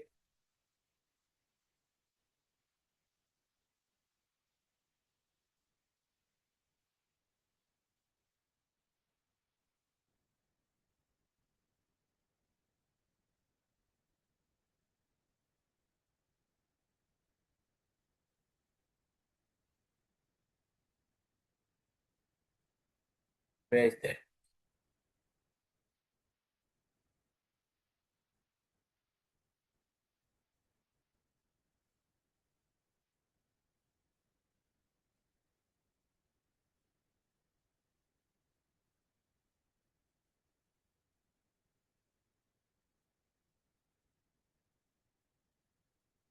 It is in the second presentation. Okay, we'll go to the other presentation. Okay, finish. Go to the third part 2.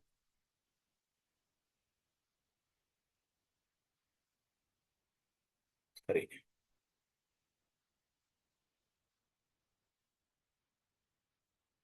This one. Can you see this one? Yes, Can or sir. cannot? Yes. Yes, sir. This is part 2. This is basically we have just summarized the first step, preliminary examination, video and committee, 2 parts. I said part 1. That is also I explained in the other day, maybe. Yes, 2 parts. Part 1, rule of thumb. Part 2, technical commercial. Objective is to reject bits. Yeah, that is all we discuss here so far, based on major. Bits minor deviation should not be rejected. I'm summarizing again the same thing I did. Some should not be rejected. Maybe if it may has a financial value,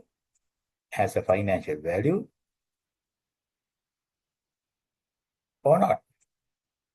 Some deviations are just procedural issues, right? Then we just ignore. Financial value is not there. Financial value is not there. Just ignore. Any example? Can see. If financial exit but cannot ascertain, I said it become a major reject. But financial value is there. We can ascertain. Yes, we can load in the detailed stage, not here. But you have to keep notes at this stage. Okay, Mr. Bidder, one month short. Okay, give him a punishment in the next stage. This is the detail usage, stage 4. This is the one you should concentrate for the second part of the question. The substantial responsive lowest rate bidder, that is our purpose, our objective, may or may not be necessarily be the lowest price quoted by the bidder. Yes, generally this is the case. Substantial responsive bidder is not necessarily the lowest bidder. Why? There are many things are there. Or we reject him, or there are some minor deviation, we have to load him and things like that. In order to determine accurately the substantial responsive lowest rate bidder, PCBC must follow logical, sequential, that is the what step-by-step procedure. That is the one I asked. Special and designed to cover aspect. Okay. Fundamental principle bid evaluation. Okay. Don't worry about that. Now go to step-by-step procedure.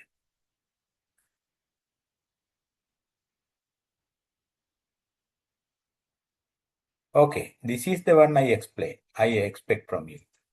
Step-by-step procedure. The step-by-step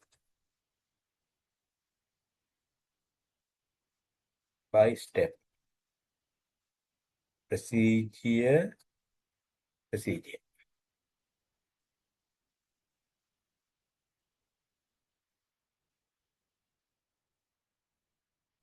Okay.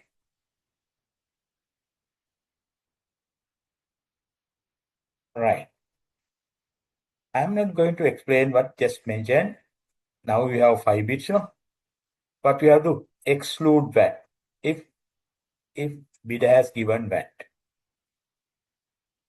right? Exclude VAT. Contingency provision and provisional sum in case of works. However, all other taxes part of the cost. Any example? NBT, for example. If bidder has given separately, add that. But VAT, remove that.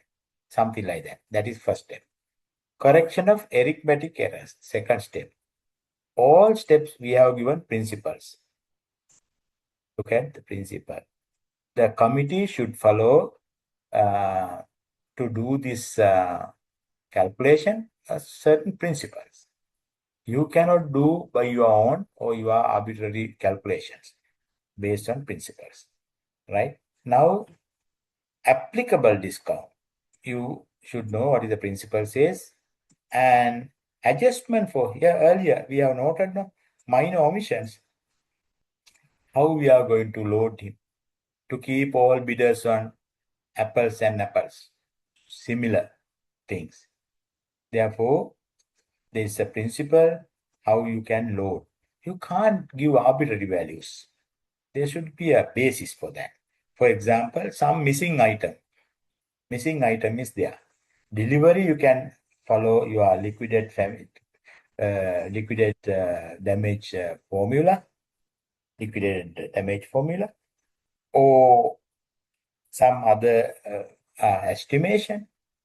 Some component is missing. It does not affect to the functionability quality, but for example, toolkit is missing. Toolkit is missing of a machine. Minor, major? Minor.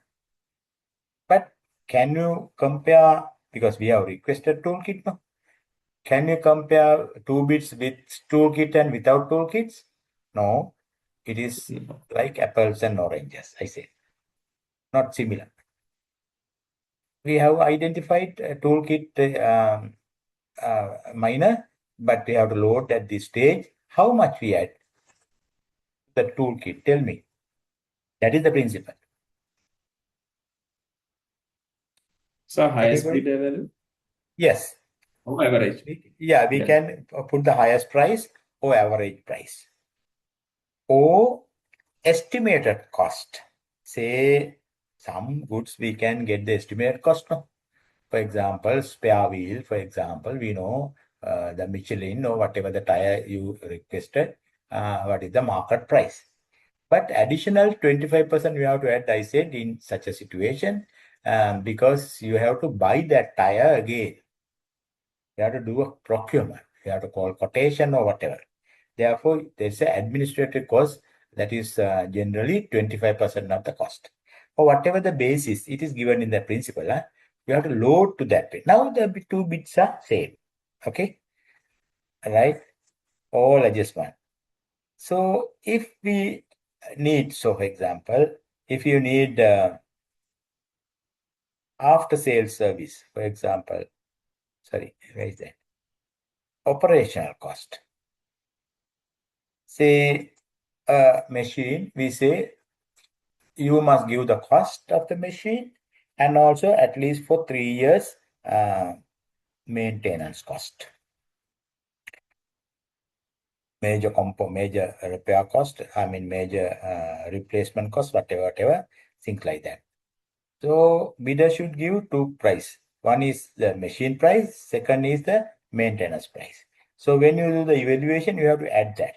That is basically life cycle costing, right? Right? We consider not only the purchasing price, the future cost. Okay. So whatever it is, here, this procedure, good. Then we have to convert different currencies into one currency. Sri Lankan rupees, not currency, Sri Lankan rupees.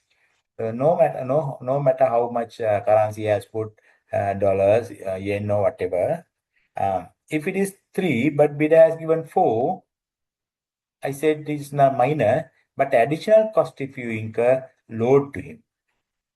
No harm. It is, we can't say, no, we can't give 4 currency, it is only 3. No. It is some reason he needs some additional currency. Okay. Okay, but if the purchaser need, So what currency conversion at that time we are considering? That is given in the At the principle. That is given in the principle. But generally, what currency? We could disclose all conversion information at the bidding document.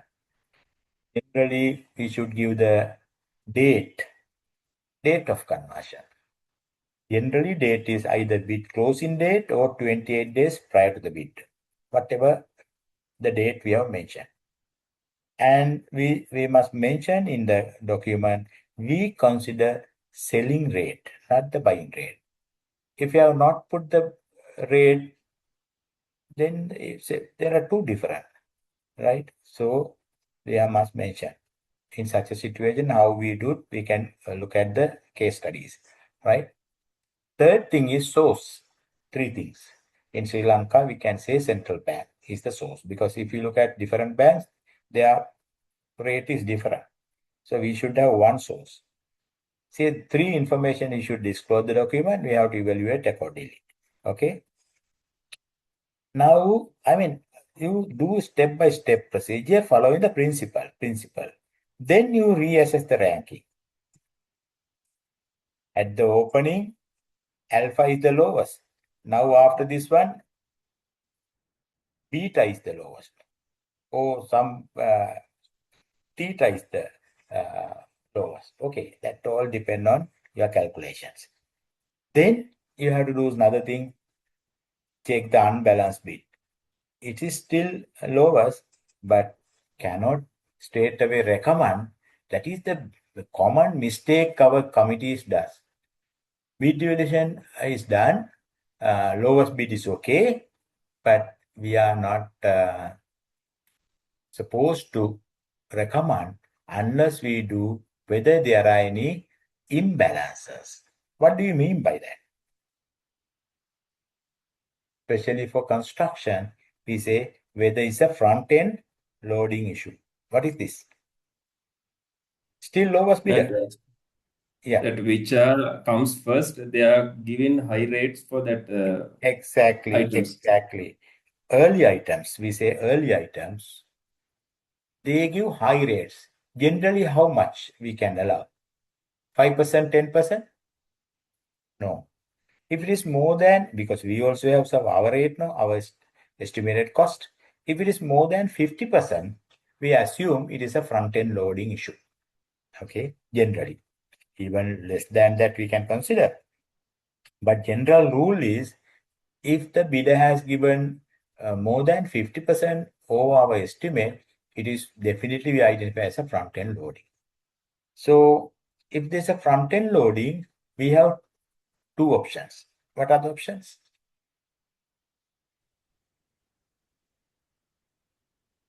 Can we discuss with the contract, the bidder at the time of post certification? Yeah, that is called rate analysis, right?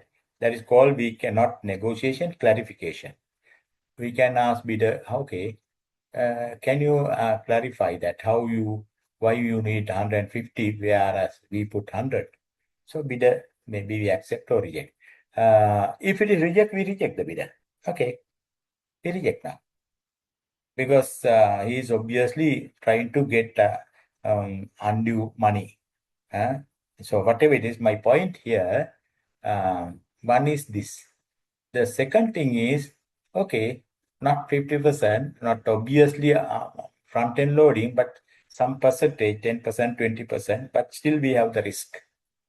Risk mitigation. Can you remember we discussed risk management, procurement risk?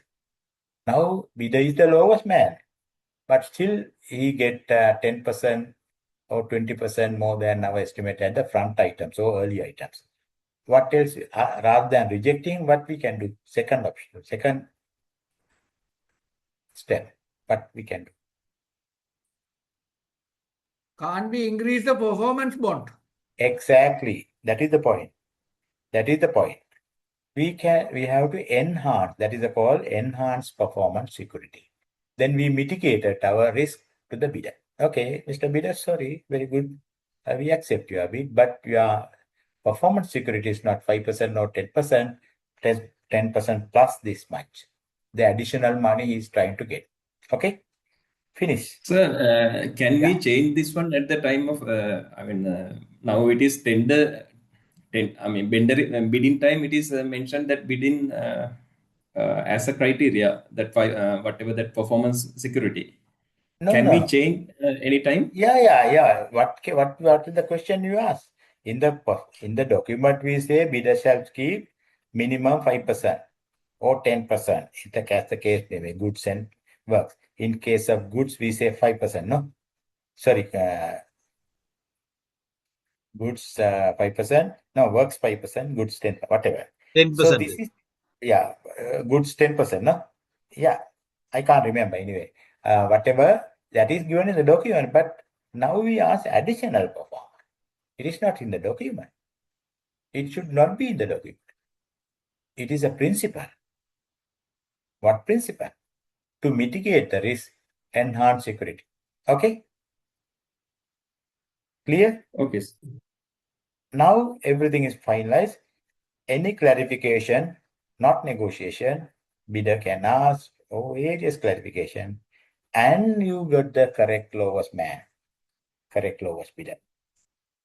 He is the lowest bidder. Now you can think of the alternative proposal if you have requested, right? If requested, consider the lowest bid. Principle is there. I'm not going to repeat that. That should be lower than that. Alternative price should be technically okay. Price should be less. That's all. Okay, now I stop here regarding detailed evaluation. So the question form, the step earlier, I think, not here. Step by step in the detailed evaluation. And also there is another step, post-qualification. You should be explained. Post-qualification also. Right. Post-qualification, I have given some notes. What is the purpose of post-qualification? I just give one slide at least. I have given additional more information, right, for you to learn. Stage 5. This is the one. Even though he is the lowest, everything is okay, we can't sign the contract. Why? Tell me. Now you are sitting as a committee member. Now we have done everything. Now bidder is 200 million or 100 million. Evaluated price is this. And are you going to ask him to sign the contract?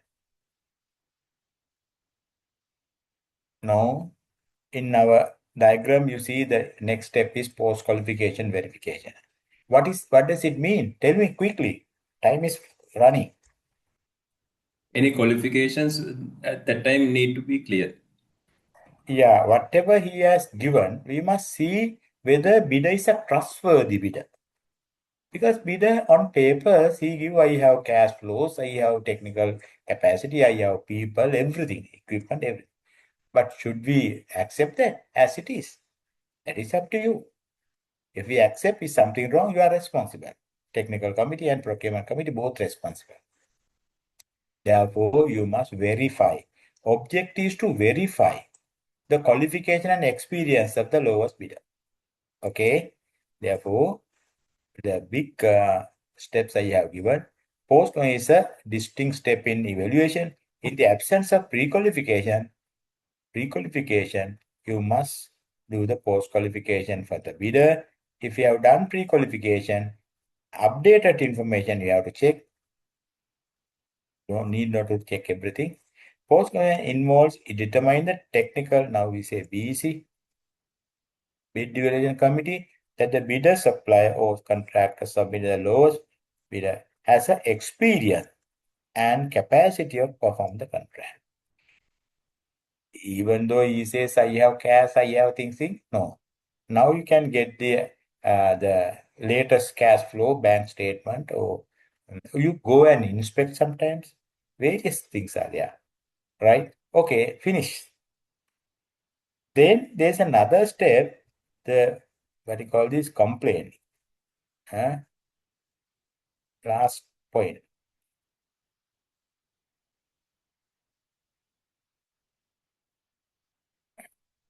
Before evaluation report, I don't know whether I have given here.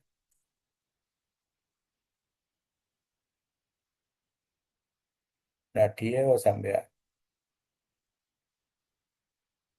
Appeals, yes. Here. Right. Now, last point is, now we have concentrated. Now everything is fine. Post-qualification is done. We have identified a person. Obviously, he is the lowest evaluated responsive man. Still, our process is not finished. Why? We should issue a letter called the intention to contract award. Guidelines say intention contract award to all bidders, those who have participated for evaluation, for bidding. Say 15 people. In our original letter, we had 15 people. We rejected 7 people at the examination, another 3 people at the after that, right? Whatever it is, second step. Okay. We almost reject 10 people. Only 5 remain. Out of five, we select only 1 man. 14 people should know why my bid was rejected. Right? 14 people should know why my rejected. So therefore, we should, it's a mandatory thing. We issue intention to contract to all 14 people and copy to the selected man or lowest man. Okay, say is X, Mr. X, for your information. All 14, this is for your information. If you have any appeal, you must deposit this money and appeal should submit to the respective committee, because not all appeal board respective committees are here, right? So high level, it is the appeal board here. Ministry appeal committee. Ministry appeal committee.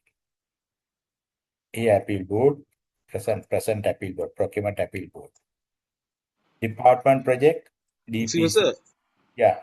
We Sorry. won't tell the reason for rejection, right? We just say we are going to award to this person. Yeah. He should give by his own why my bid was rejected.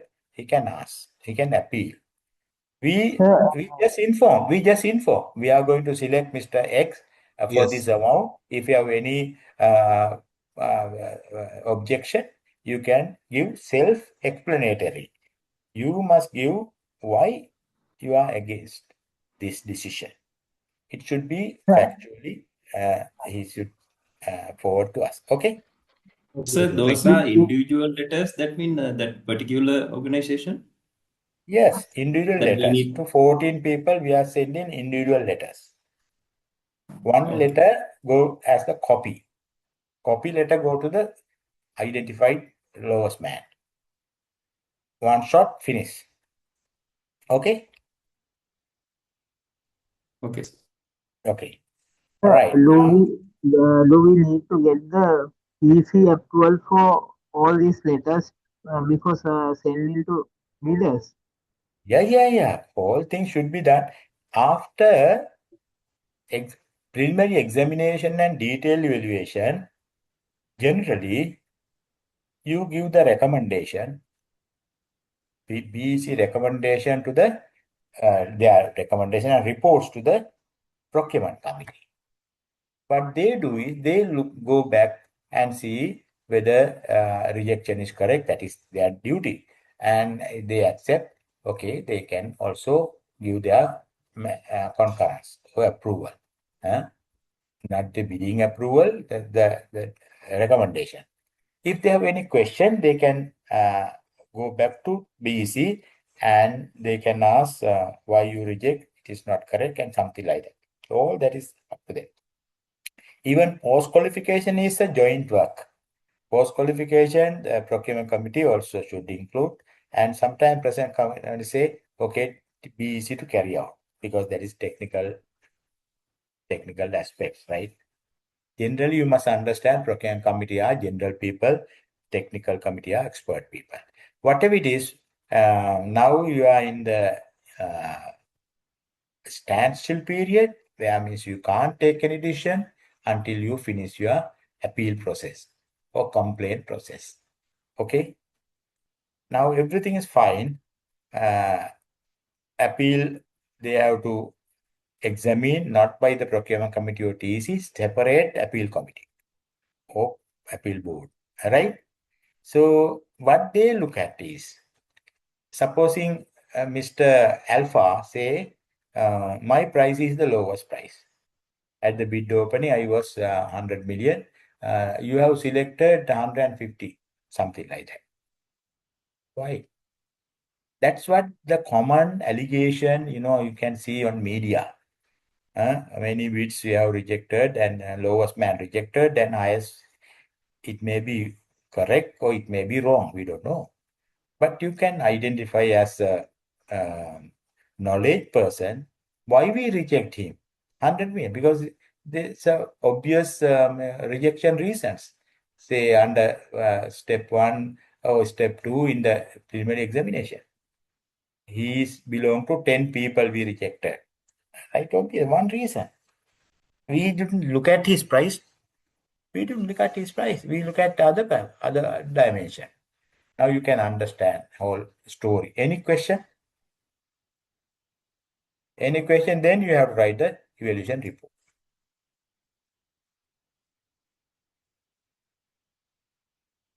What is this? Okay, no, that is additional thing. Don't worry about that.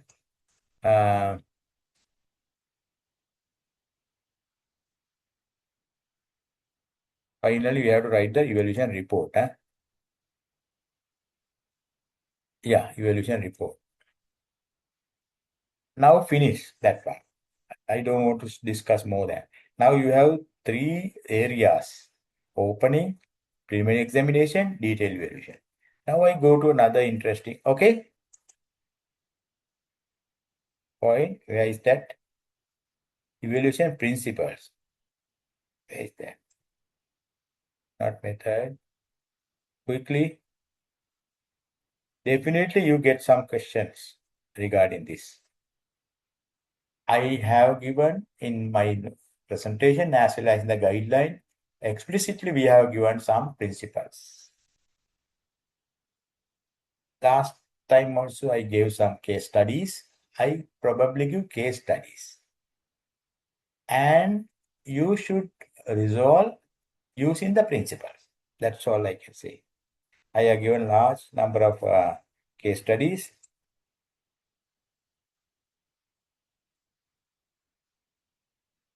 For example, how to correct correction of arithmetic error.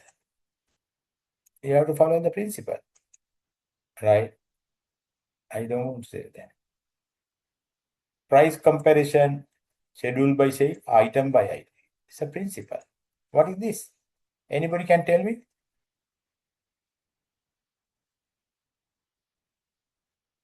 We have requested bidder couple of items. Say, simple example, I say, I need 2 laptops, I need 1 printer, I need 1 something like that. We have not mentioned anything.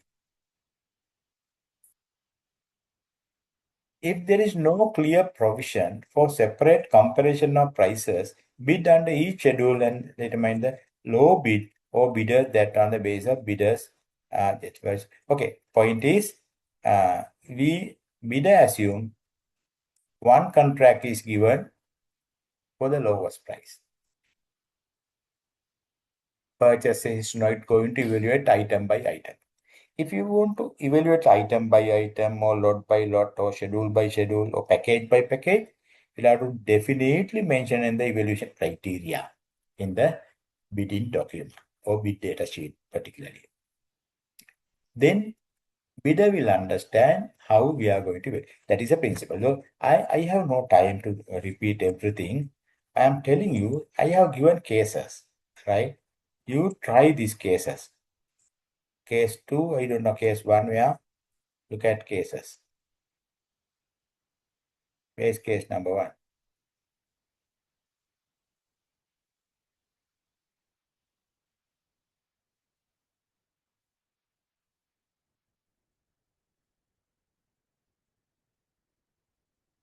Maybe in the other side, I don't know. This 2 is there, I don't know. And case 3, I request you to look at and try. You can discuss with your colleagues and try. Case number 4. All you have answered based on your knowledge about the principle. Case. If a bid was found to be lowest unit bid after taking into account of a discount which was to be applied in the event the bidder was awarded the contract under 3 schedules included in one set of bid. When reviewed executive agency, or that means procurement entity, executive agency means our international word, entity proposal forward, it was found that the discount was not trade out. This is the case. Not read out and recorded at the bid opening. Then you have to comment. That is your answer. You have to give the answer. I am not giving the answer. Case number 5. Large number of cases I have given for you to try. Discount case, a couple of discount case.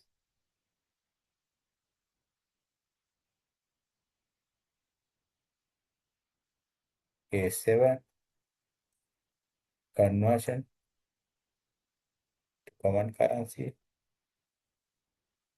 Case. Another case.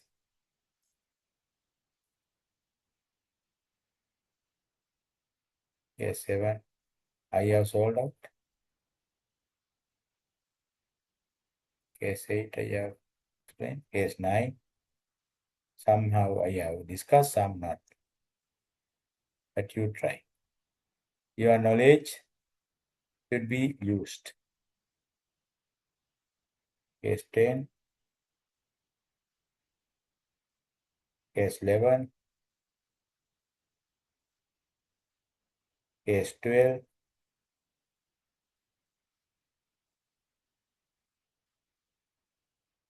Thirteen, maybe somewhere, I don't know. Yeah, 13.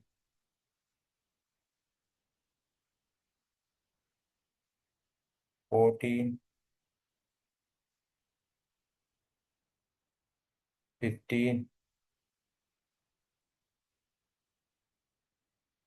16.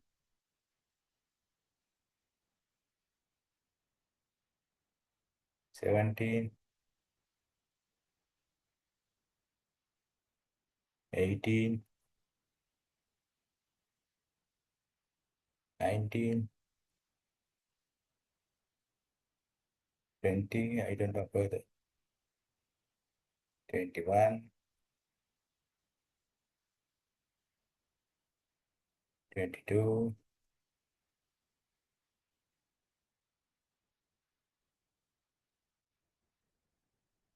23.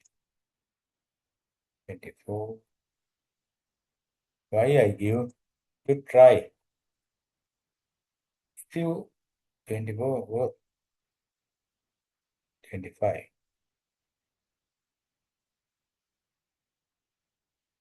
Why I note this one?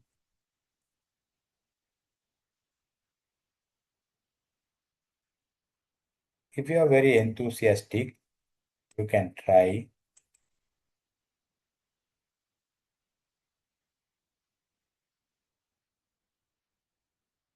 Sir, one thing I just want to ask: any at the time of arithmetic error, maybe the price they mention number and price they mention as a word. Which one we are need to consider? Word will govern. That is the principle.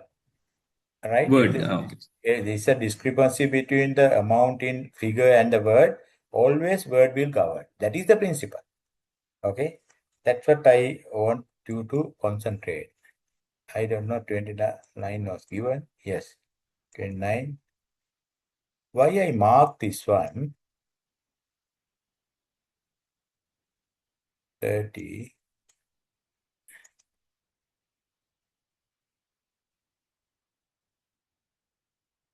Further. 32. Some cases are similar. I mean, number of exam assignment cases given.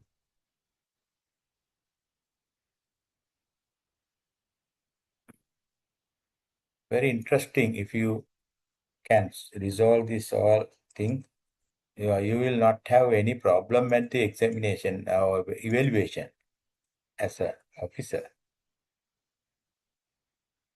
Okay. And further, how many cases? Don't get frightened. But I don't put you in trouble. But I tell one thing.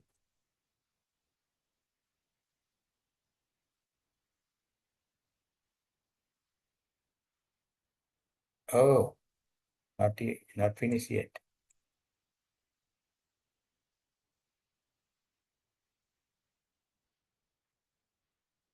Maybe same thing.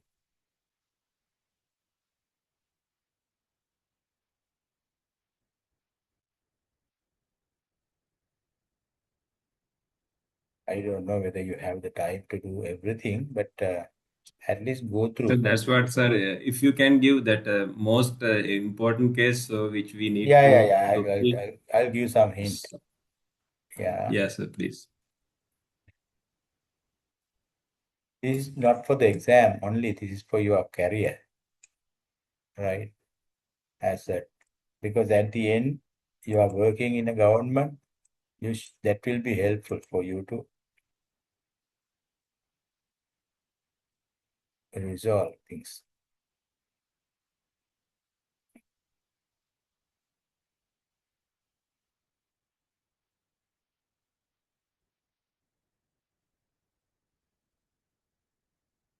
Not yet finished now. I have given so much of work. Actually, I expected somebody in the presentation to cover case studies. I don't know whether it was covered, but I came know somebody, Mr. Lasanta has given some presentation. Okay, no problem. I have given. My point is, you should be able to demonstrate certain principles. There are about 15, 20 principles. All case studies of 50 or 49 is based on such principles. I am not going to put in your trouble that you are in a difficult situation at the exam, but I will tell you, if I give a case out of this, basically, 5 cases, for example, generally, that 5 cases are based on 5 principles. For example, very important principles. What are the very important principles out of all? Very common. How to calculate the arithmetic errors. How to consider discount. What else? Tell me. Any other thing? Currency conversions. Currency conversion. Good. What else? How to load for missing items. Missing items. Yes, missing items. What else? Now you just, for your exam as well as your career, just look at the principal presentation again, not the case studies, principles. Try to internalize the principles in your mind, right? Try to internalize the procedure of the principles. Then you will be very comfortable to solve all principles, all case studies, but to resolve issues at the bid evaluation committee meetings. The people who are very familiar with this principle can answer to any question. Any problem arise during bid evaluation. Any, I'm telling you. That is the beauty of this knowledge and skills you should have. Right? Not only for exam purpose. You can, that is a very difficult process, no? Evaluation, they make a lot of mistakes. Even at the appeal, they again make mistake because again officers take decisions. officers sit as appeal committee members or appeal board members. If they don't have I'm not undermining anybody, but if they don't have proper principles in their mind, they may make mistakes. They try to take arbitrary decisions, wrong decisions. So therefore, my humble request is try to internalize the principles, criteria relating to principles in your mind, at least couple of important principles. Yeah, for exam purpose, we are not asking everything, but we give very important principle. That's what I want to tell. Quickly go to anything you want to ask about this principle is a question. That's all. What else you want to ask? Finally,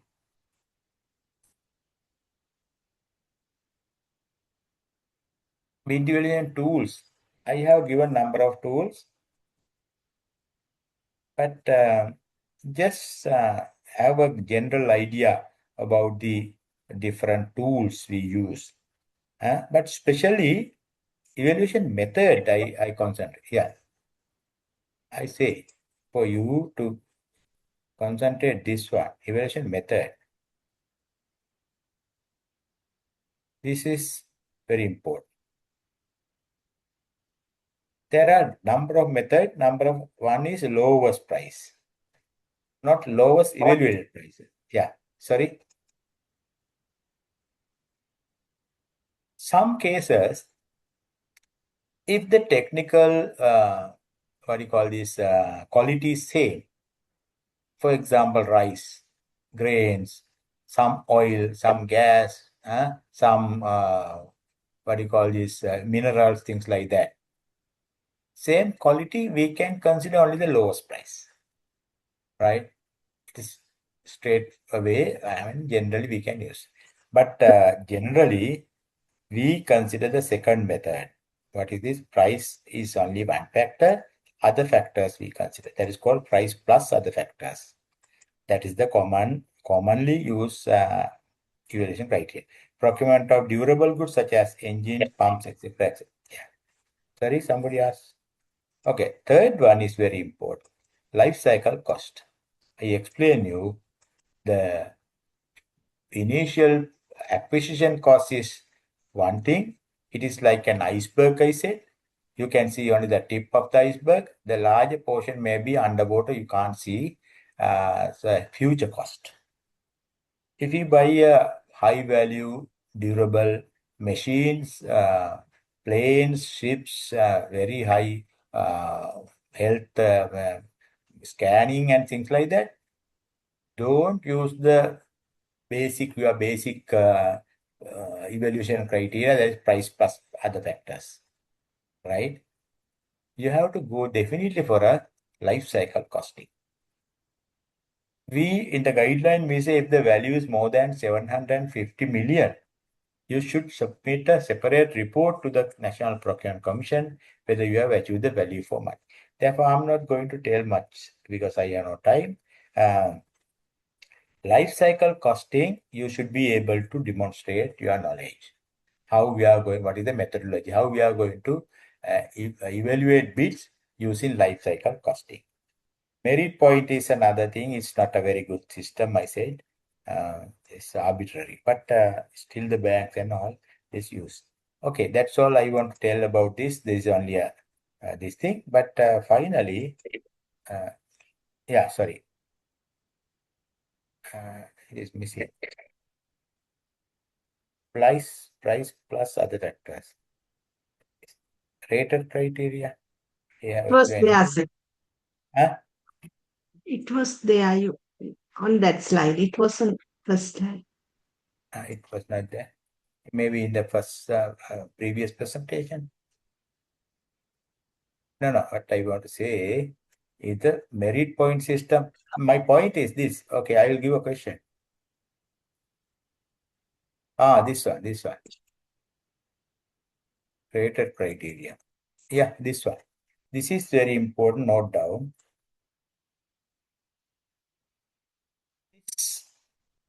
You get the question. Why? When you do some goods or some works or information systems, we'll have to give some merit for the quality merits. Because generally we consider if they comply with the quality, is okay. Then we go for the lowest price. We don't consider their technical merits, high speed or whatever, high quality, we don't consider, and we select the lowest price. Here is different. We give allocation marks for the quality. That is called the rated type criteria. So this is a very important thing. I gave a complete lecture on this one. You should be able to demonstrate your knowledge, right? This is also important for what is this life cycle cost? Oh, sorry, value for money. It's a formula I have given. This one. No, not this one. There is the formula.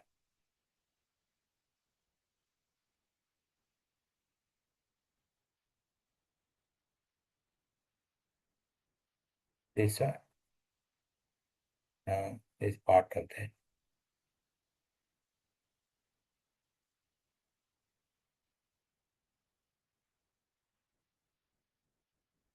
So I can tell you in my memory, it is like, this one. This one, but I have, yeah, in the, okay, I'll replace that in another document. I have a good formula. Just give me a minute.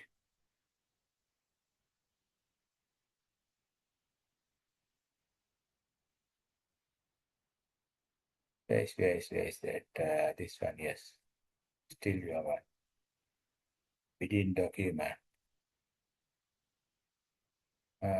Information systems. Where is information? Presentation. Information systems.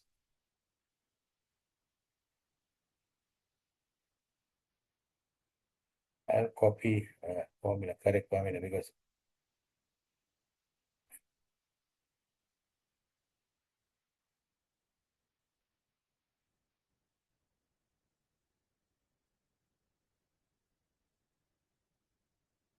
this is the formula, yeah.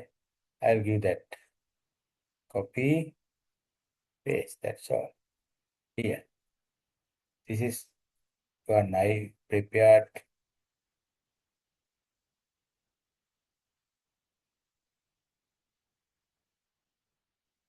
So C is the, here, B is the, what? Where is B? The lowest price, whatever it is. C is the evaluated price proposal. C is the lowest. X is the weighted for price. Say we have given 80% for cost. T, technical high, is the highest technical score. T is his technical. 1 minus X means X is 20, 80, S is 20. This is the formula. Okay. So this is very important. I'm telling you, combine how we get their scores using combined formula. So if you are using rated criteria, you definitely use this formula. Perhaps I can give that, but you can remember if you are very smart. So additional slides you can read for your understanding. My question is this. I will frame a question, something like this.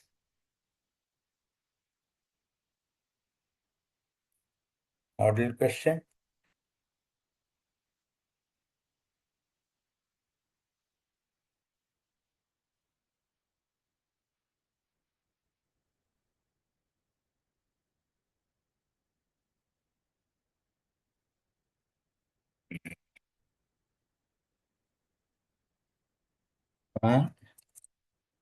What are the different evaluation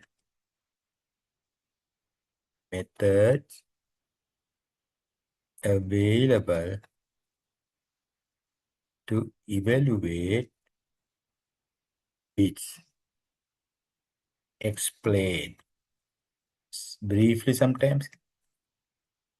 Part 2, you can say Roman B. Explain or describe. Sorry, describe the evaluation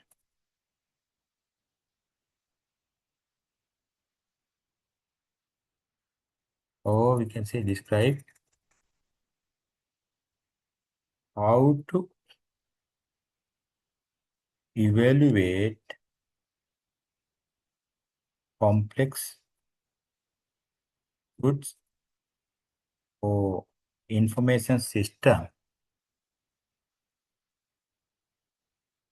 giving merits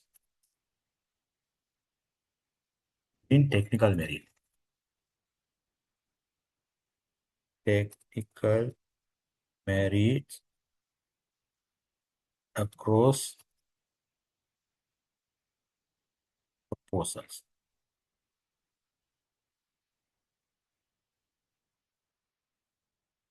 That means if you want to give technical merits,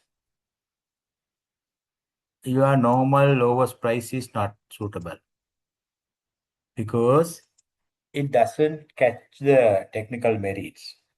Therefore, you'll have to use the rated criteria. So I may or may not mention the rated criteria, but you understand.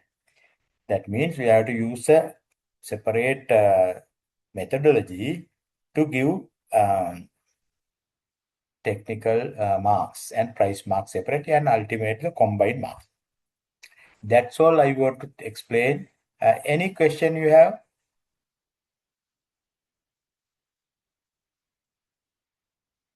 Hello? Yes, sir. How many questions should be answered? Only 5 questions out of 6. 5 out of 6. We give one question as a short question. Short answers. Uh-huh. Okay. You can look at the previous exam papers also. Right? Okay. With this, shall we stop then? Yes, sir. Is this the last session of your last session? This is the last session of the module and no more lectures in this module. Then you have to have the exam only, I think. Hoshadi, are you there? Hoshadi is there or not there? I think she is not there. It's not Okay, there. no problem, no problem. This is the last, no more lectures. You can study your 3D materials. I gave some guidance to you. I gave some presentations. I think that is more than enough. Okay.